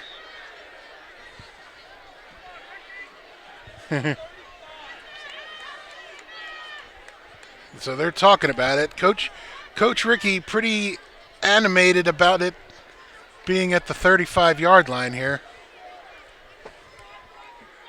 Coatesville assumed that it was a spot foul. They walked up the field to the point where the flag was thrown. They're getting ready for Sundays. They put it down at the 40-yard line. Oh, so the referees discussed it, and they left it at the 40, so. Jet sweep. Here comes Bryant. He runs out of bounds. Oh. He picked up a couple. Yep. Good job by the Jaguar defense. Just, you always get a little nervous when they approach the sideline there, and there's a little collision. Make sure it's not out of bounds. Picked up a yard. 2nd and 9. So number 21, Artie Burgess, in there again, but he's still limping around. Yes, he is.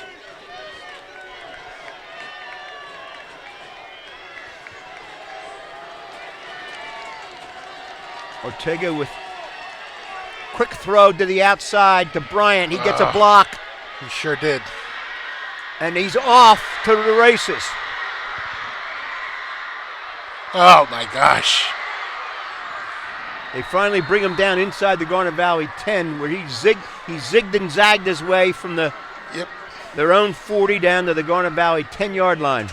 Just a quick flare pattern out there, and I couldn't grab the number, but he owes a big thank you to the wide receiver on that side. Just had Nicolaitis tied up, did a great job blocking, and sprung Dupree Bryant for a huge gain.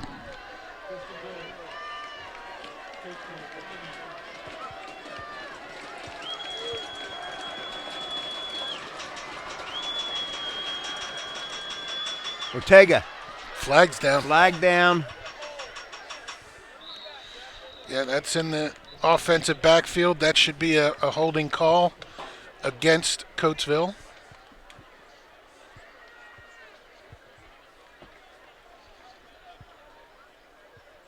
Illegal shift. What's that, maybe Five, not enough men on the line of scrimmage? Could be, yep. So instead of a 10-yard hold, that'll be a 5-yard penalty. And every time Coatesville's penalized, the Garnet Valley band chants, "You can't do that." First and goal at the 15. Ortega to the 10. Second down and goal.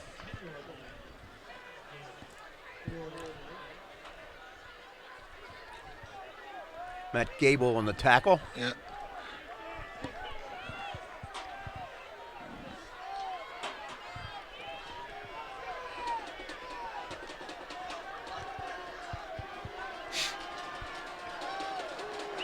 Empty backfield. Man in motion. Ortega drops it, picks it up. Straight arms, but brought down. Oh, no! They're going to call a horse collar on Jake Marn. He was reaching up to try to hang on. Yep. So that'll be half the distance, I guess. Did they give a first down on that?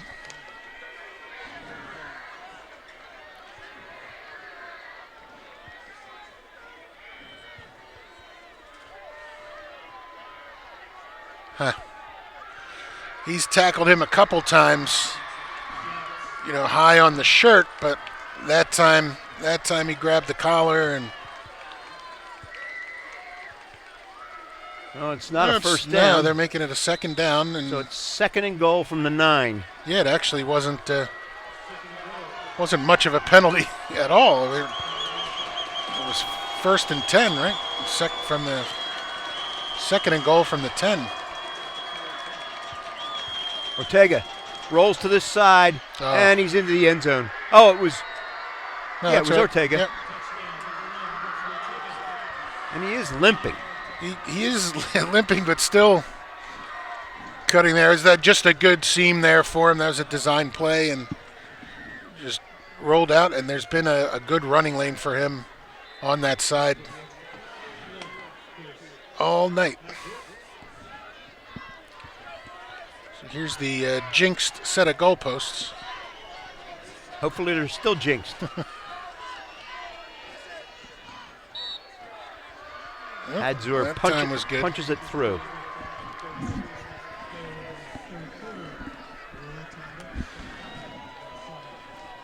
Whew. Shout out to Steve Carmichael who's eating gnats.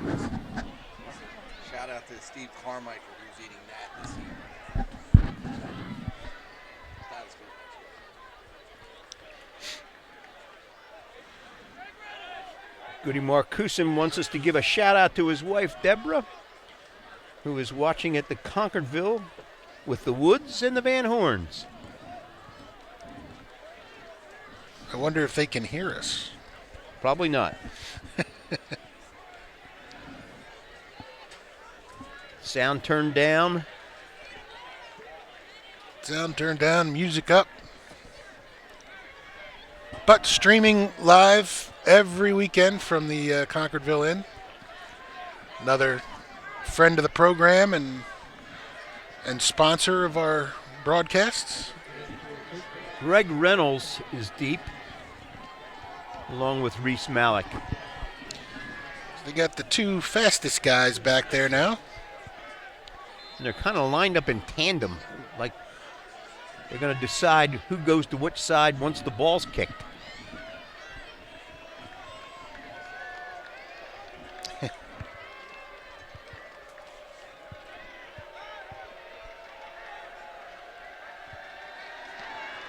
I think they were offsides on the kick. They were. Number 12 got a head start.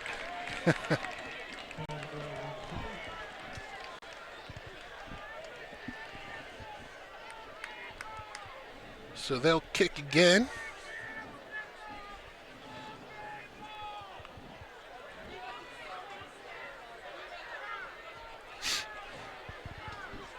From the 35. Yep.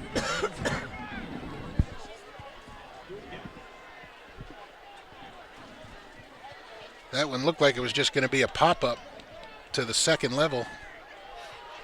They do that again. That's pretty good field position. Yes, it will be. Or should be. The deep guys are sneaking up. I don't think I'd do that.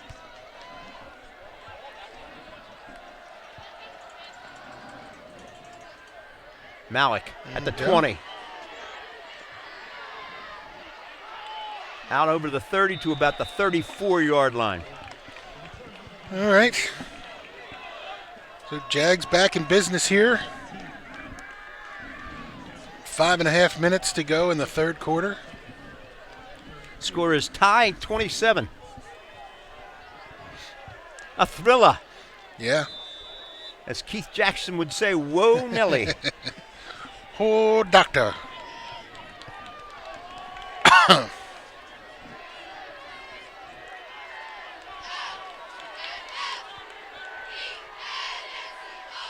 Gallagher hands it straight off. Oh, the ball's loose. Is it loose? Oh, And boy. The Red Raiders fall on it. So they set up with great field position at the Garnet Valley 32-yard line. LeBar Brown picked that ball up. That was a option there. Just fumble on the exchange between Gallagher and the lead back. The Jags just that quickly back to playing defense.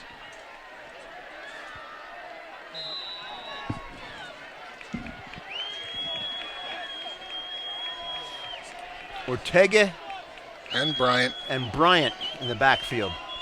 This is Wildcat. Or is it? They're looking for another player. All right. Now they have 11. 4 seconds. Ortega back to throw. Throws to the outside, complete. First down. And there's a flag. The number 6, DeMont Reason, got up and gave the NFL receiver first down sign. And in high school, that's going to be an unsportsmanlike penalty.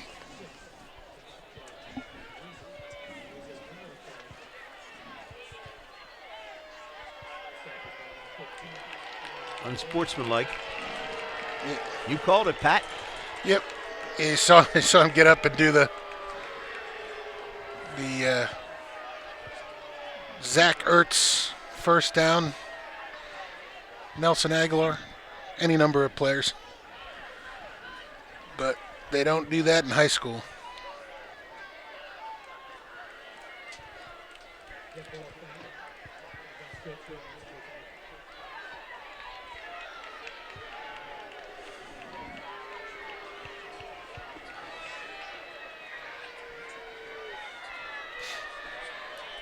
Oh, they moved the chains because he had made a first down, I guess. Yeah.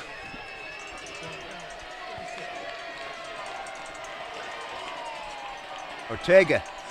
Oh, man. Down, off right tackle, and goes all the way. Gosh. They're just... 36-yard touchdown run, Ricky Ortega. We keep saying it, Pat. Yeah. Quick strike from anywhere on the field. Gosh. That... Oh. just how open that play is there. The watching it on film last week, and I mean, you got to give them credit. They're executing the heck out of that play.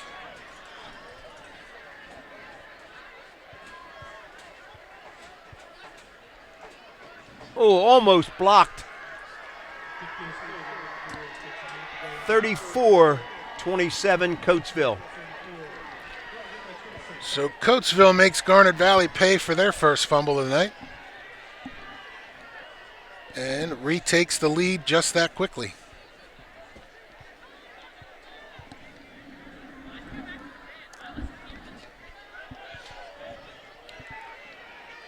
.458 left to play in the third. Coatesville 34, Garnet Valley 27.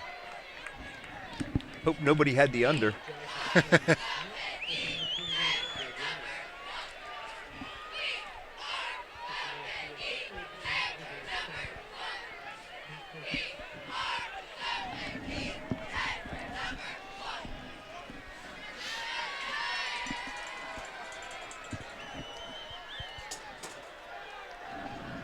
Furcon to kick.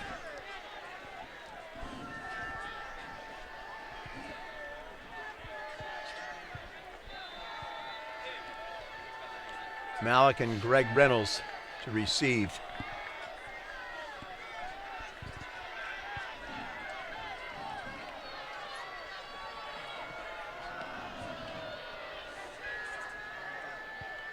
Reynolds out to the 30. Nice tackle. Number 13. Patrick Limper. Came down, made a nice play.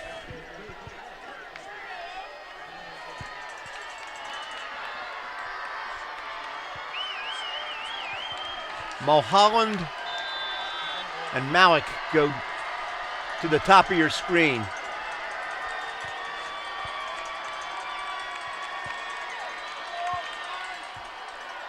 Oh, Gallagher to throw. too far. Too far. Wiesendanger, the intended receiver. Must be a flag on the play over the other side of the field. Is somebody lined up wrong? Holding. Oh, on the defense. Against Coatesville on the opposite side of the field. Huh. We'll take it. Yeah.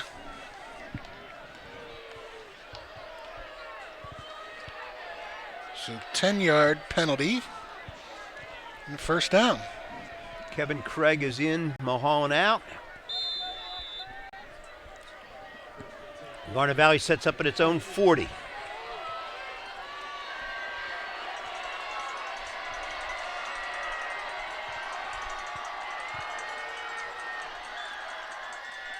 Gallagher to throw. Malik over his head. Malik was the intended receiver on a little wheel route, but Yeah. Good coverage again by Coatesville. They're right there. 2nd and 10.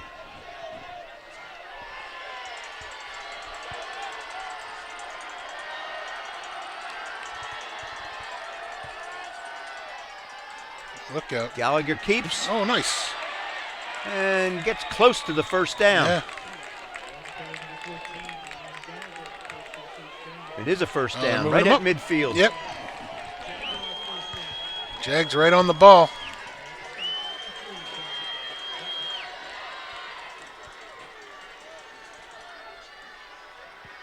Gallagher looking for signals from the sideline.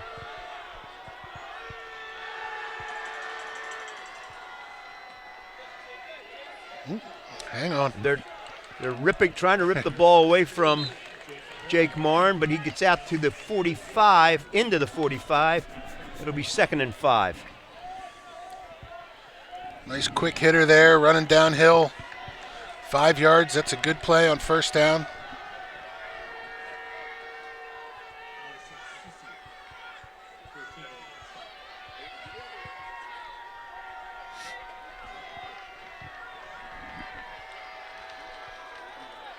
Morin.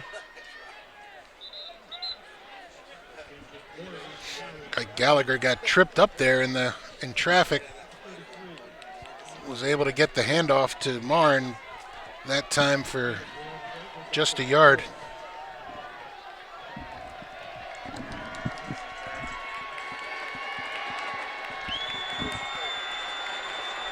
Third and 3.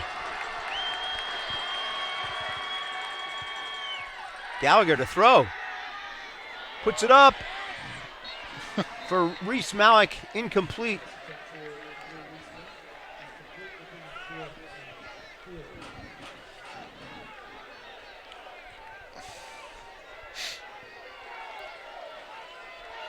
This is a full season's worth of passes for Garnet Valley in one game. Yeah, and I'm still wrestling in my head about why that's happening here.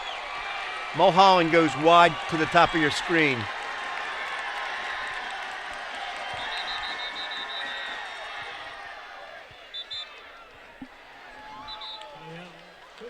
Coatesville timeout.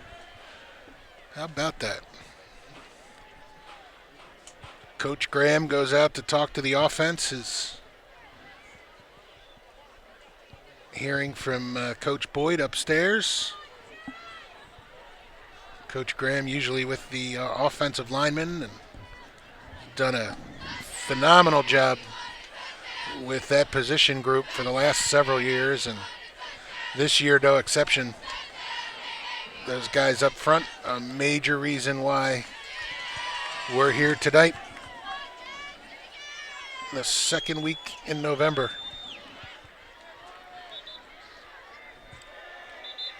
You said earlier these two teams are the only two teams to have made it to the Sweet 16 3 straight years in a row. Garnet Valley spread out. Gallagher under center. 4th and 4. Gallagher back to throw.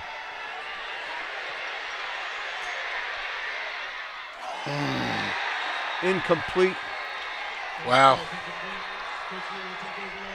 Almost had Jake Morin there coming across the formation.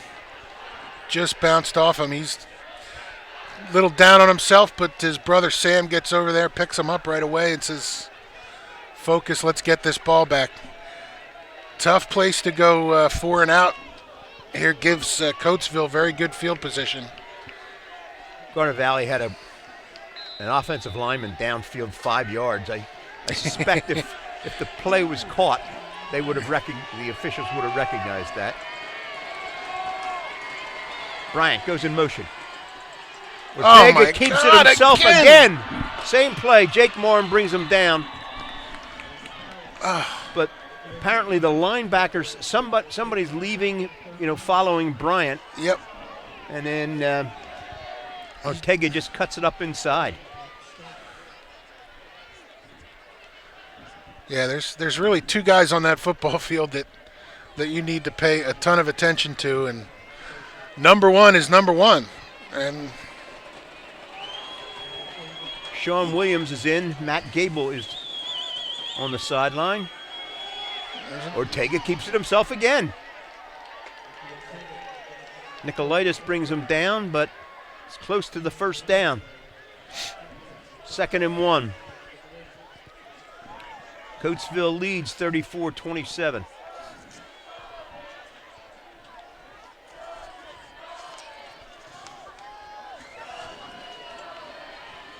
Ortega in the backfield. Ball's low. Ortega keeps it himself. First down into about the 25-yard line.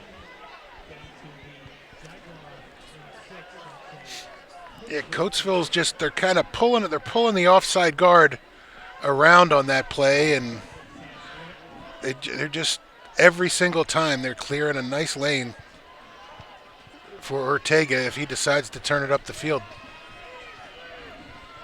1:40 left to play in the third quarter.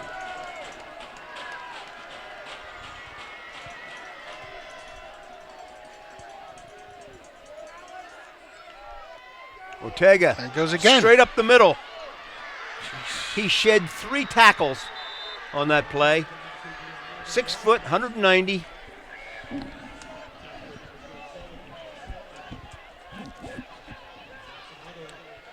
Three would-be tacklers. Yeah, they're just looks like they're clearing the middle out for him, and He gives it to Bryant that time, and he gets to the 3.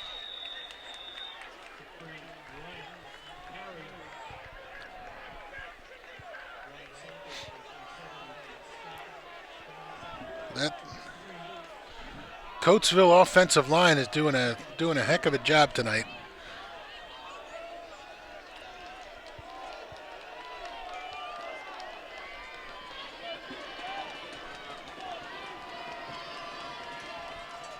Ortega keeps it himself. This time he's dragged down. Westberg in there. Loss of a couple. There we go. They can get a first down. Yep. 16 seconds left in the third quarter, so Coatesville's just going to let the clock run out and talk about it. Yep, so end of the third quarter, Jags trailing 34 to 27, and we've got 12 more minutes left in somebody's season tonight. Coming down to the wire once again. Jags on another deep run in the district playoffs.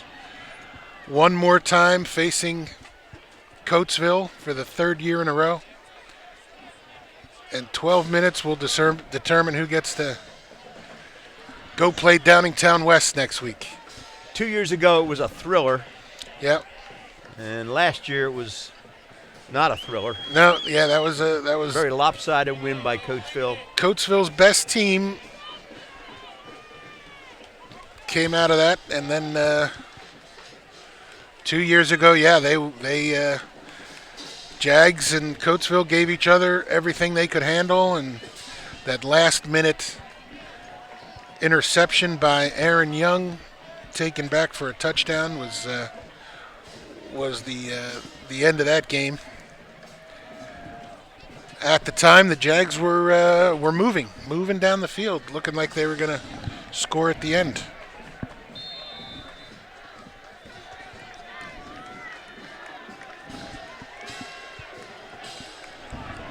Third and 4. Ortega. Bryant goes underneath. Ortega throws. Incomplete. Fourth down. Fourth down, and somebody's slow getting up there. One of the interior linemen, Matt Atwell, 6'3", 270-pound senior. 4th and 4. And Coatesville will talk it over. Yeah.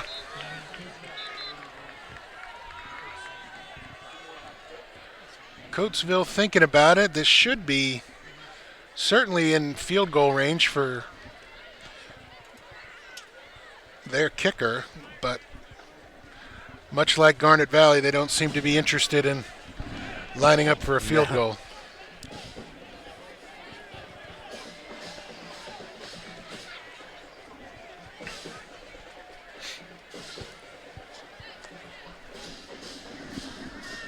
Coach Allison out to talk to his defensive team.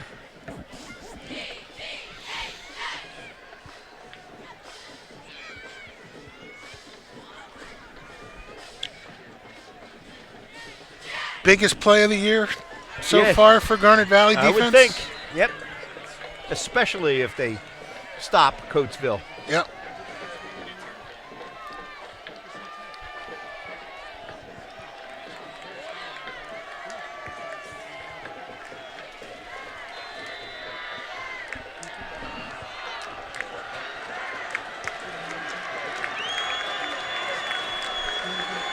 Both sidelines come alive.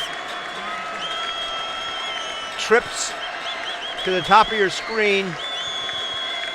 Ortega back to throw. Tons of time. Looking for an open. Oh, lots of holding, too. Ball's thrown up. No, don't intercept.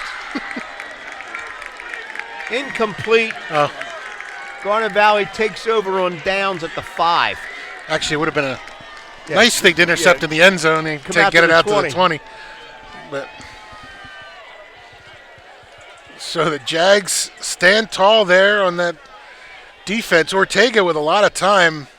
Could have been a holding call thrown there on a couple of guys. But the Jags force him to throw one short in the end zone and get the ball with 95 yards to go. And plenty of time to do it.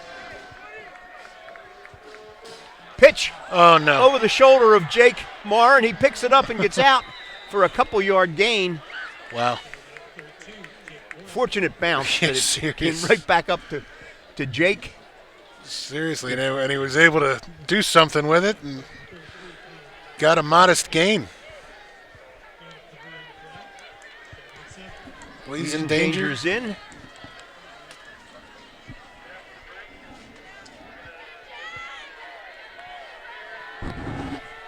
Second and 7. Reynolds and Malik to this side. Gallagher tries to keep. He kept, but he only got a yard. Yep.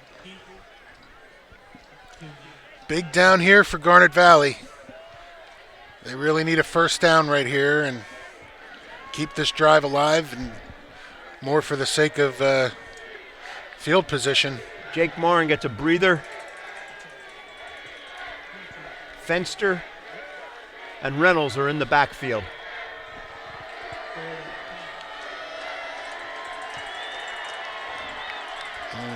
Here's your flare pass open again.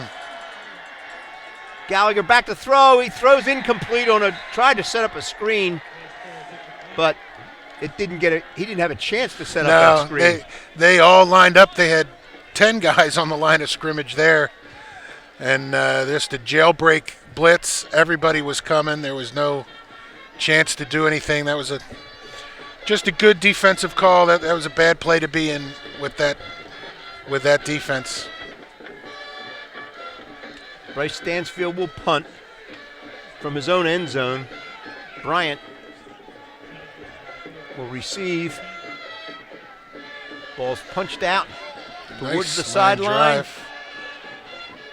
And rolls dead at midfield. Whoa. Looks like Garnet Valley's going to be. Yeah, what was I that? have no idea. Bryant was dancing over the ball, and I think a Garnet Valley player just knocked him out of the way. Well, it's probably trying to make sure that he didn't get the ball, but I think they had blown the whistle. Personal foul against Yeah. Garnet Valley. He was just suckered into that by Bryant playing over the ball, but the referees had already blown the whistle. So the ball will be placed down at the Garnet Valley 35-yard line.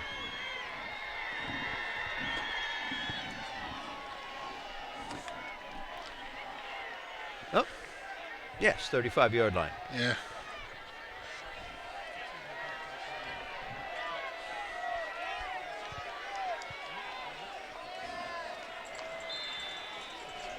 So Garnet Valley dodged the bullet the last time Coatesville was down here. Yeah. Ortega keeps it Nothing that time. and gets hauled down. Westberg gets him after a gain of 1. That same offensive lineman, slow getting up again, that Matt Atwell. The right guard for Coatesville.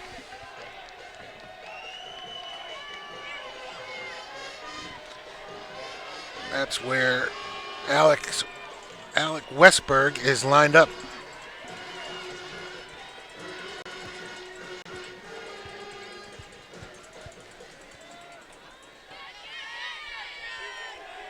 Ortega picks up a couple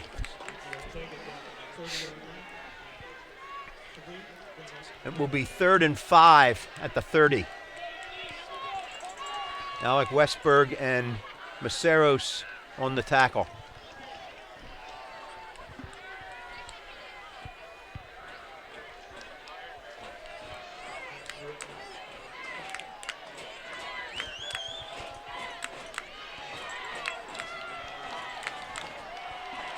Bryant and Reason come to this sideline, to this side.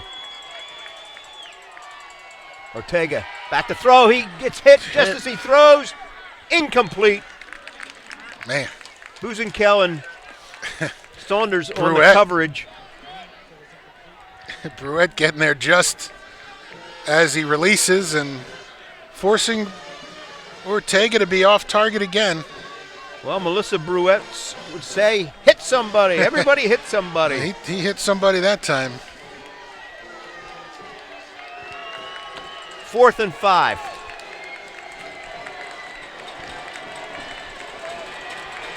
Love how both these coaches, they don't even think about, it's quick kick. Haven't seen a quick kick. Look out. And the ball will roll dead. Oh, boy. At the Garnet Valley 1. Inside Touchdown. The 1.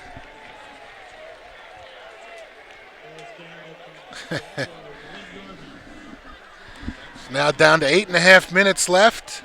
Still plenty of time. 99 yards to go.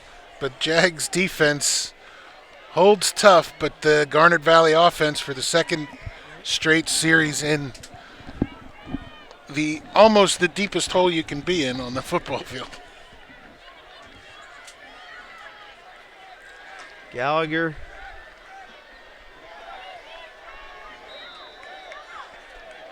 Reynolds.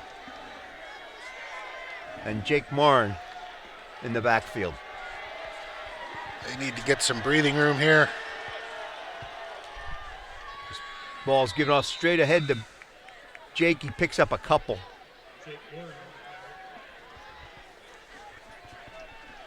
Man, if they could just punch through that one level there, and there's a little bit of room to roam.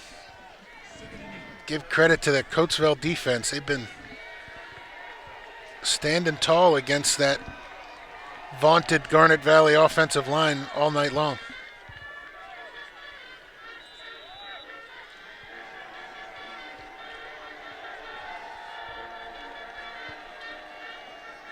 Another quick throw to the outside. Malik breaks a tackle out to the 10, out to the 15-yard line. Hold on. Flag. Malik, the smallest man on the field for Garnet Valley, battled for 5 extra yards. Dupree Bryant over there makes the tackle at the end of it all, but he put 2 hands on the football and was just trying to pull it out of Reese Malik's hands. Nice strong play by Malik to get the first down. Very important first down. Oh, yeah.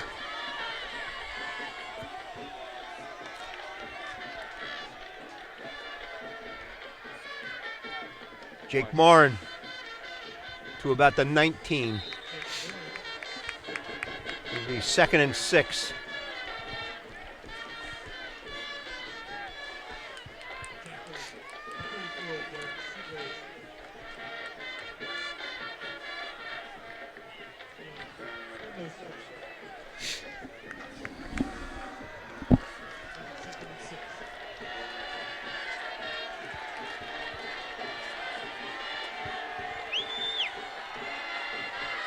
Quick toss to Reynolds, trying to get outside and cannot. May have lost a yard. Yep.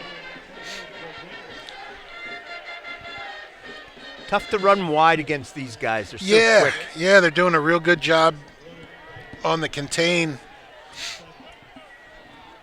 And they're doing that quick pitch. They've had more success with the sort of the second read on the option when everybody collapses on the dive back and Gallagher can keep it himself. It's now 3rd and 7.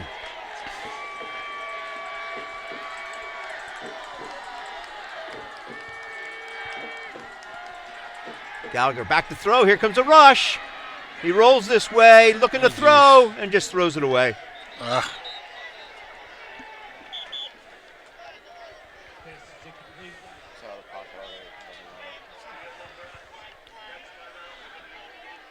So he's 4th down. now 4th down, and Jags are going to have to kick again.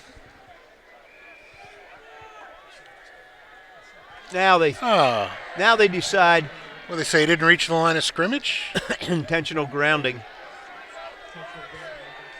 So it's Or is yardage plus. Is that They're not penalized the rule? and loss of down. So they'll.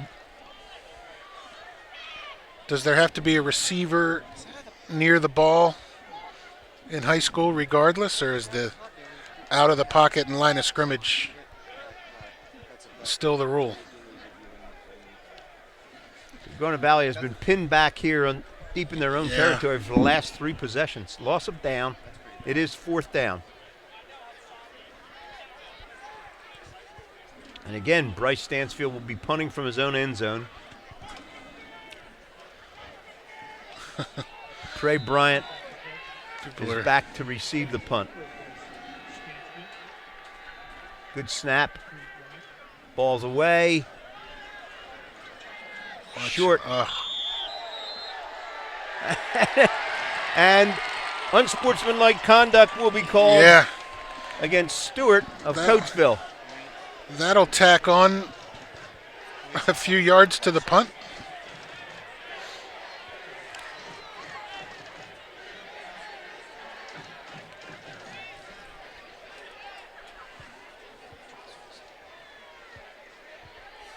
Personal foul.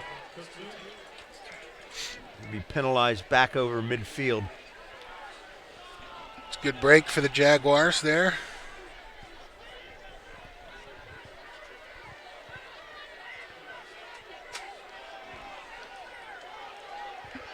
So 1st and 10 for Coatesville at its own 47. And line up over the ball.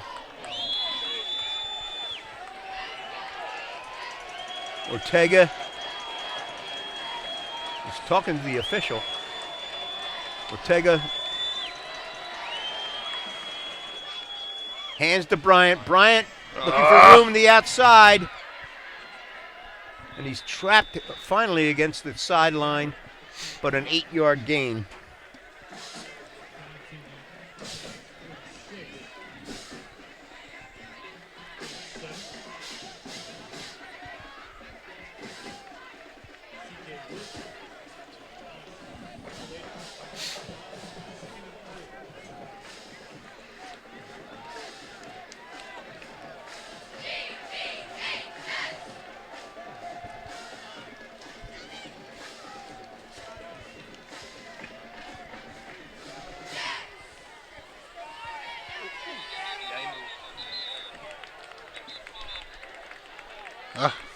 Illegal motion. So false start for the move them back another 5.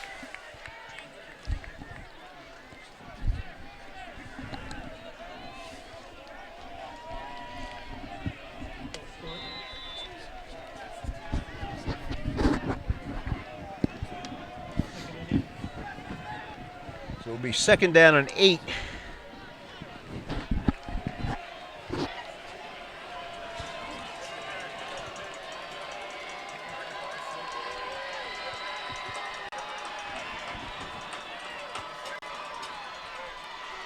Ortega. Hang on. Jake Moore makes the tackle. It's got to be so frustrating as a defender when that quarterback got that big, strong, stiff arm out there and you're trying to get to his body and he just doesn't let you. 3rd and 4. 4:25 remaining in the game. Coatesville leads 34-27. Man in motion.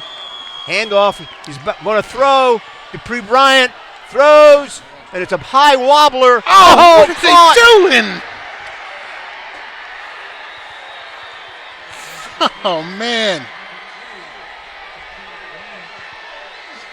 Bryant just threw it up. Threw it up in the air for Ortega, who kind of came out of the backfield.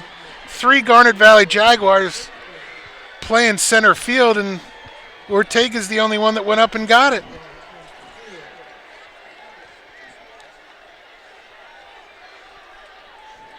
Ugh. That was a backbreaker. Yeah, tough play there. They had almost got to Bryant. He just had enough time to just throw the ball up in the air for grabs. The best athlete on the field came down with it. Ortega gets tackled. Nicolaitis.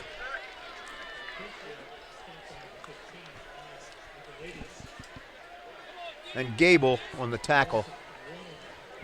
The clock runs. 3:30. Yeah, that's... Seems like the whole fourth quarter has been played at this end of the field. Yeah, it really has.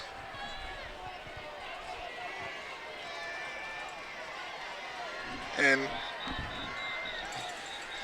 I was about to say, Coatesville's in no hurry, but they were running out of time and had to call timeout. That's at least their second, right? Yes.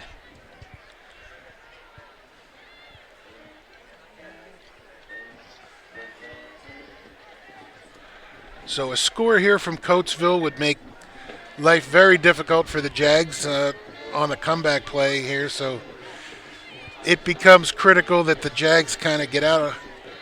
Jaguar defense gets off the field here over the next 3 downs. And give the offense some time to move down the field.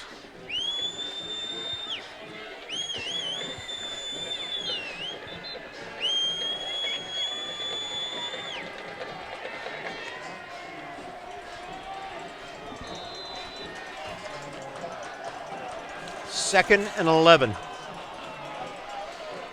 The Garnet Valley 25.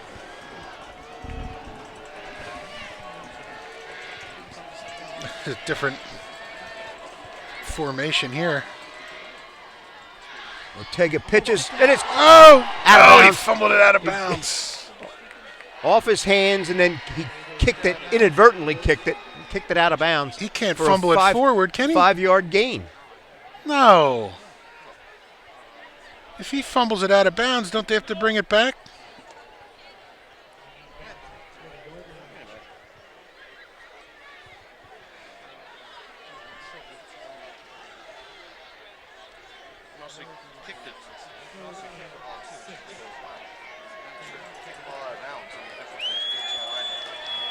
What? 3rd and 6. I don't know why you couldn't do that every time.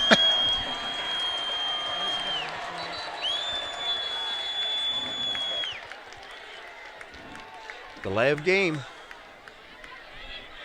All right, well, at least that'll get it back closer to where it should be. in my mind, anyway. It stopped the clock.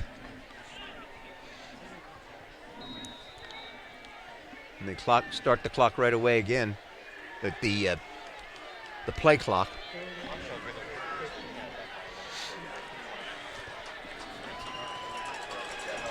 Coatesville should be in no hurry. Ortega taken there you down. go. Garnet Valley should call timeout. And they do. Ball's out to the 30. And Ortega's slow getting up again. 4th down. Yeah, he's... Same thing as towards the end of the first half. He's walking very lightly on one leg.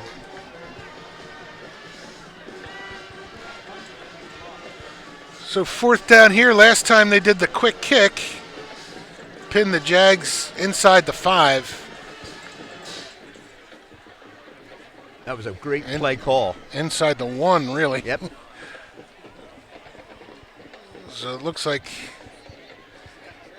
Not sure what they would do here other than something similar, but Ortega limping back to the quarterback position. 4th and 16.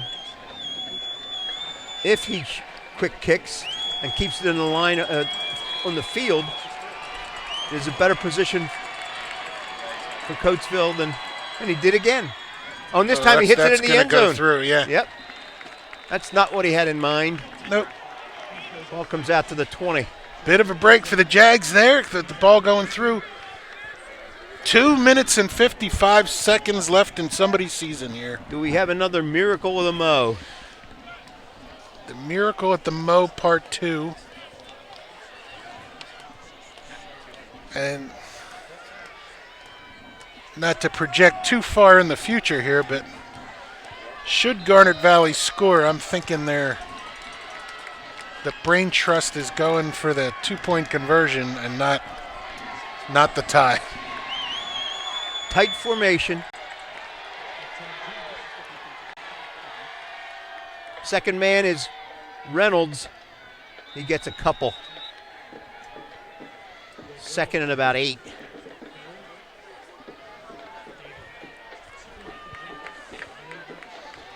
Clock running. 2:40. Jags need to have a bit of a sense of urgency here with in the huddle. Mulholland wide to this side. Malik in the slot.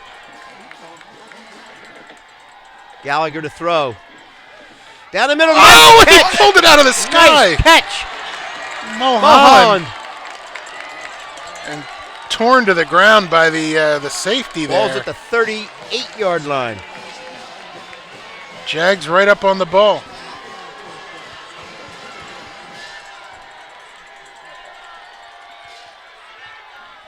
Oh, God! And Dupree scored by Bryant. Bryant. Oh, my gosh. Flashback of 2 years ago when Aaron Young. Aaron Young, who was the best player on the field, had the ball thrown his way. That time it's Dupree Bryant. Just a bad throw there, and it was a timing pattern. Just got the ball out there, and Dupree Bryant puts a dagger in there.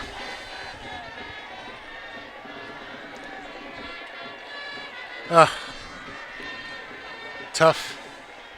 Coatesville 40, Garnet Valley 27.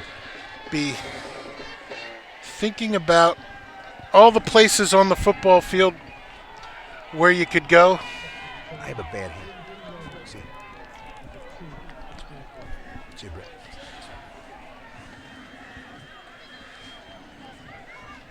And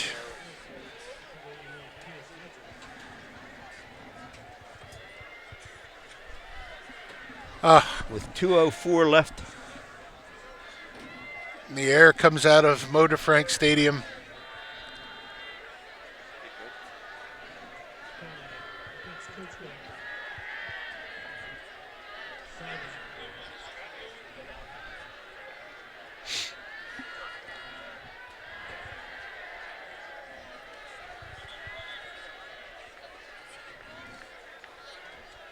Extra point try will be from the 25-yard line. So it's a 35-yard attempt here. Attempt.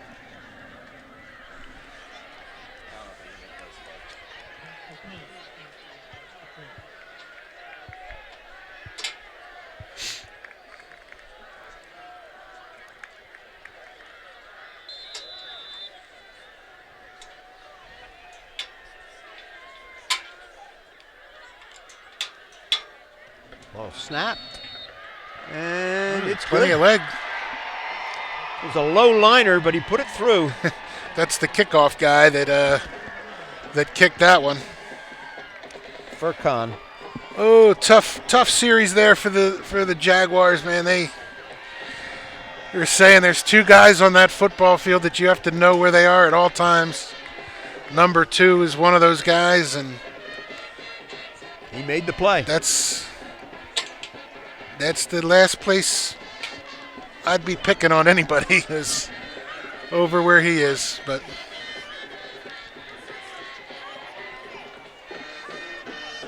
I think did Aaron Young wear that number 2 years ago? I don't recall. I know it was to the other side of the field. Yeah, well, he made the play here, but then Yeah. crisscrossed across. Correct. That one It was just a pick six with a straight path of green to the end zone.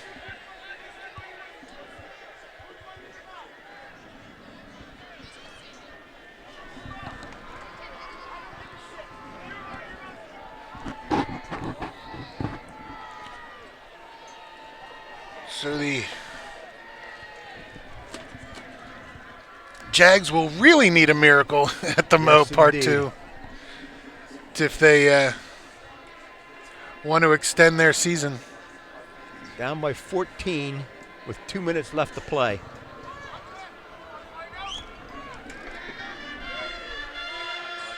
Jake Morin takes it at the 5 or 10.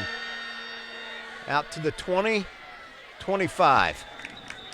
Garnet Valley will put it in play.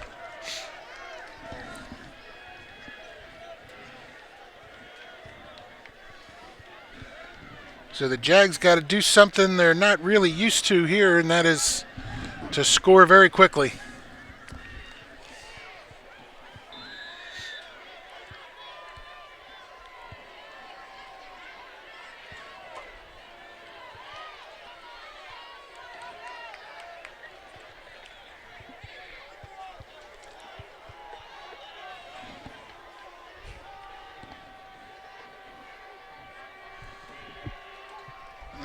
Jumping another Quick route throw to here. Greg Reynolds. Makes a couple of moves, but only picks up a yard.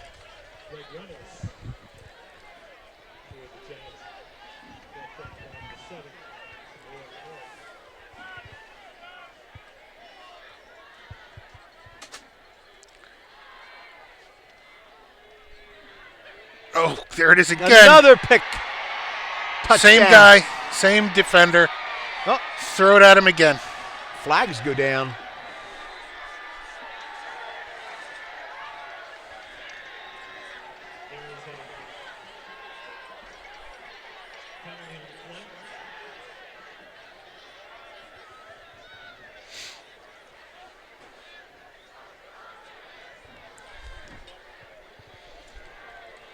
So in less than a minute, Yeah. Coatesville has made 2 interception touchdowns. This one looks like it's going to be called back, but still they're going to have possession.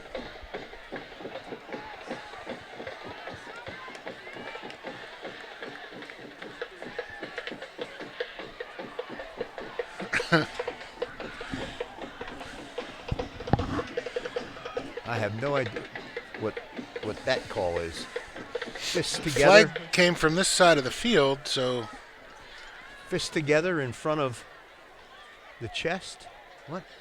I don't know.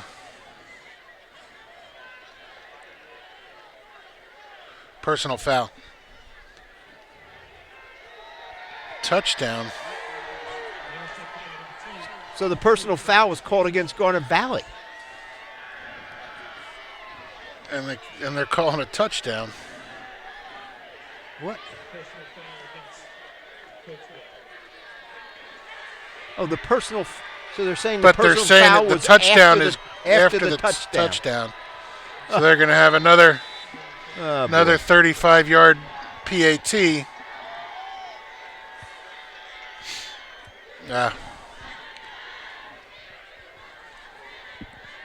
So in less than a minute.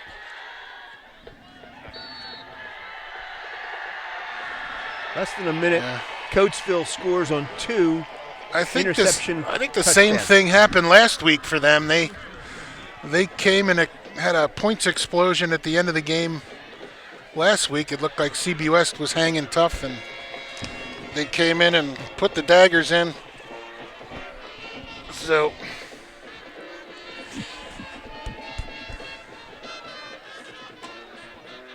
Garnet Valley trails by 21.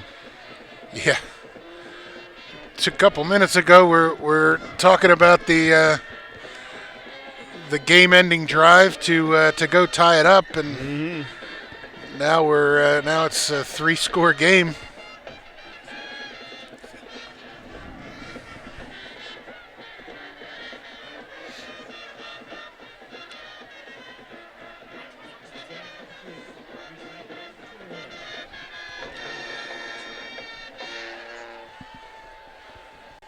Coach Ricky still burning up about that penalty call down there, and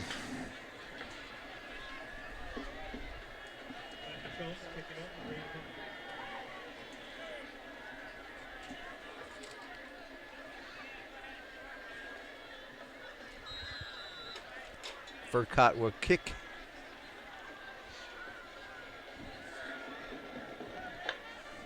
Just hits a roller, taken by an up man.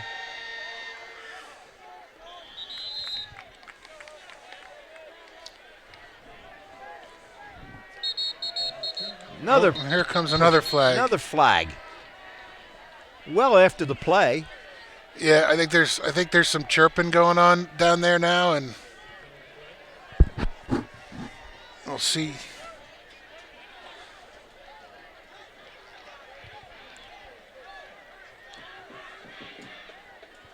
Unsportsmanlike conduct on Coatesville. So they're up 3 scores, and they're chirping at Garnet Valley like, Yep. Yeah, you gotta teach a little sportsmanship out there, coaches and parents. It's a tough game. Both these teams fought very hard all the way through.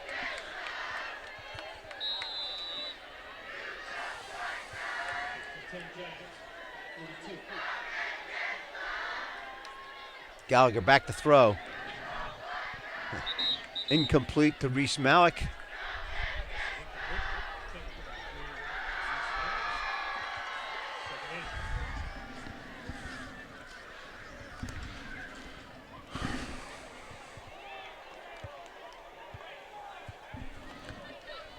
Mulholland and Reynolds go wide to the top. Malik goes wide to this side.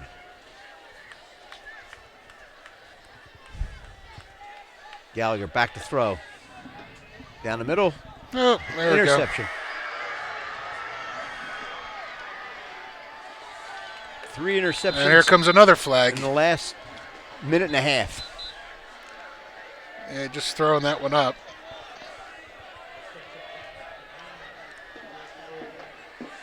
And another flag comes in at the end of that play.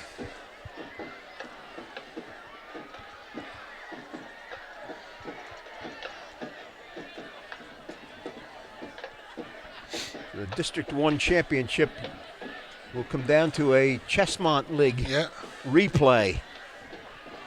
Coatesville beat Downingtown West during the regular season. Downingtown West is the higher seeded team, so Coatesville will travel to Cutmeyer Stadium.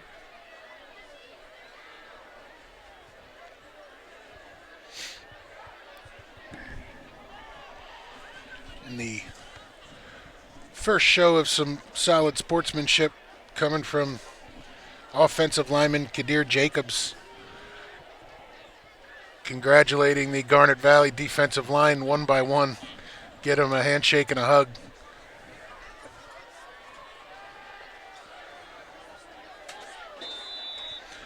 So Coatesville will be in victory formation, and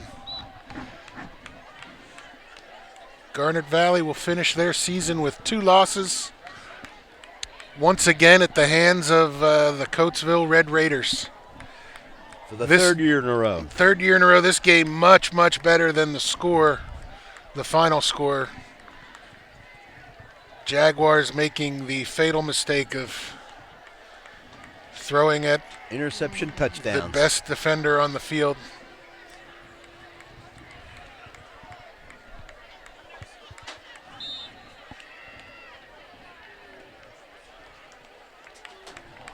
So that ought to be the last snap there, and it's time will run off the clock. Congratulations to the Garnet Valley Jaguars on a great season. Ended again by Coatesville. Our thanks to the players and coaches for giving us a very entertaining season. The Stream team, all of us volunteers, it's been a pleasure to be bringing these games to you. Garnet Valley loses to Coatesville for the third time in 3 years. Always a Against fun ride. Coatesville. Always a fun ride with the Jaguars. It has been for years. The See you, Dale. Dale gets so the Jags end in the district semifinal once again at the hands of Coatesville. Again, a much better game than the scoreboard at the end of the game indicates. Absolutely. And Jags gave it a run there and kind of varied off of their formula of success for most of the year and threw the ball a lot more than we anticipated, but kind of had Coatesville off balance at times, and definitely had a chance to get there this time, and just a couple mistakes with time running out that turned into a lot of points real fast for Coatesville. Coaching staff will have a tough time consoling these players. They've played a terrific season, and they will have to say goodbye to a great senior class. Great senior class. Our stream team, I want to thank Goody Marcuson, Thank you, Mike Goody. Bishardi, Alec Eskin, Cade Marcuson, Ben Hoyt, Pat Patterson, and Don Mink. All of us, it was a pleasure to bring you these games. Yep. And I guess we'll be back again We'll see you next year. August. As they say. Go Jags, and congratulations on a great season. Good night, everybody. Thanks Good night, again. everyone.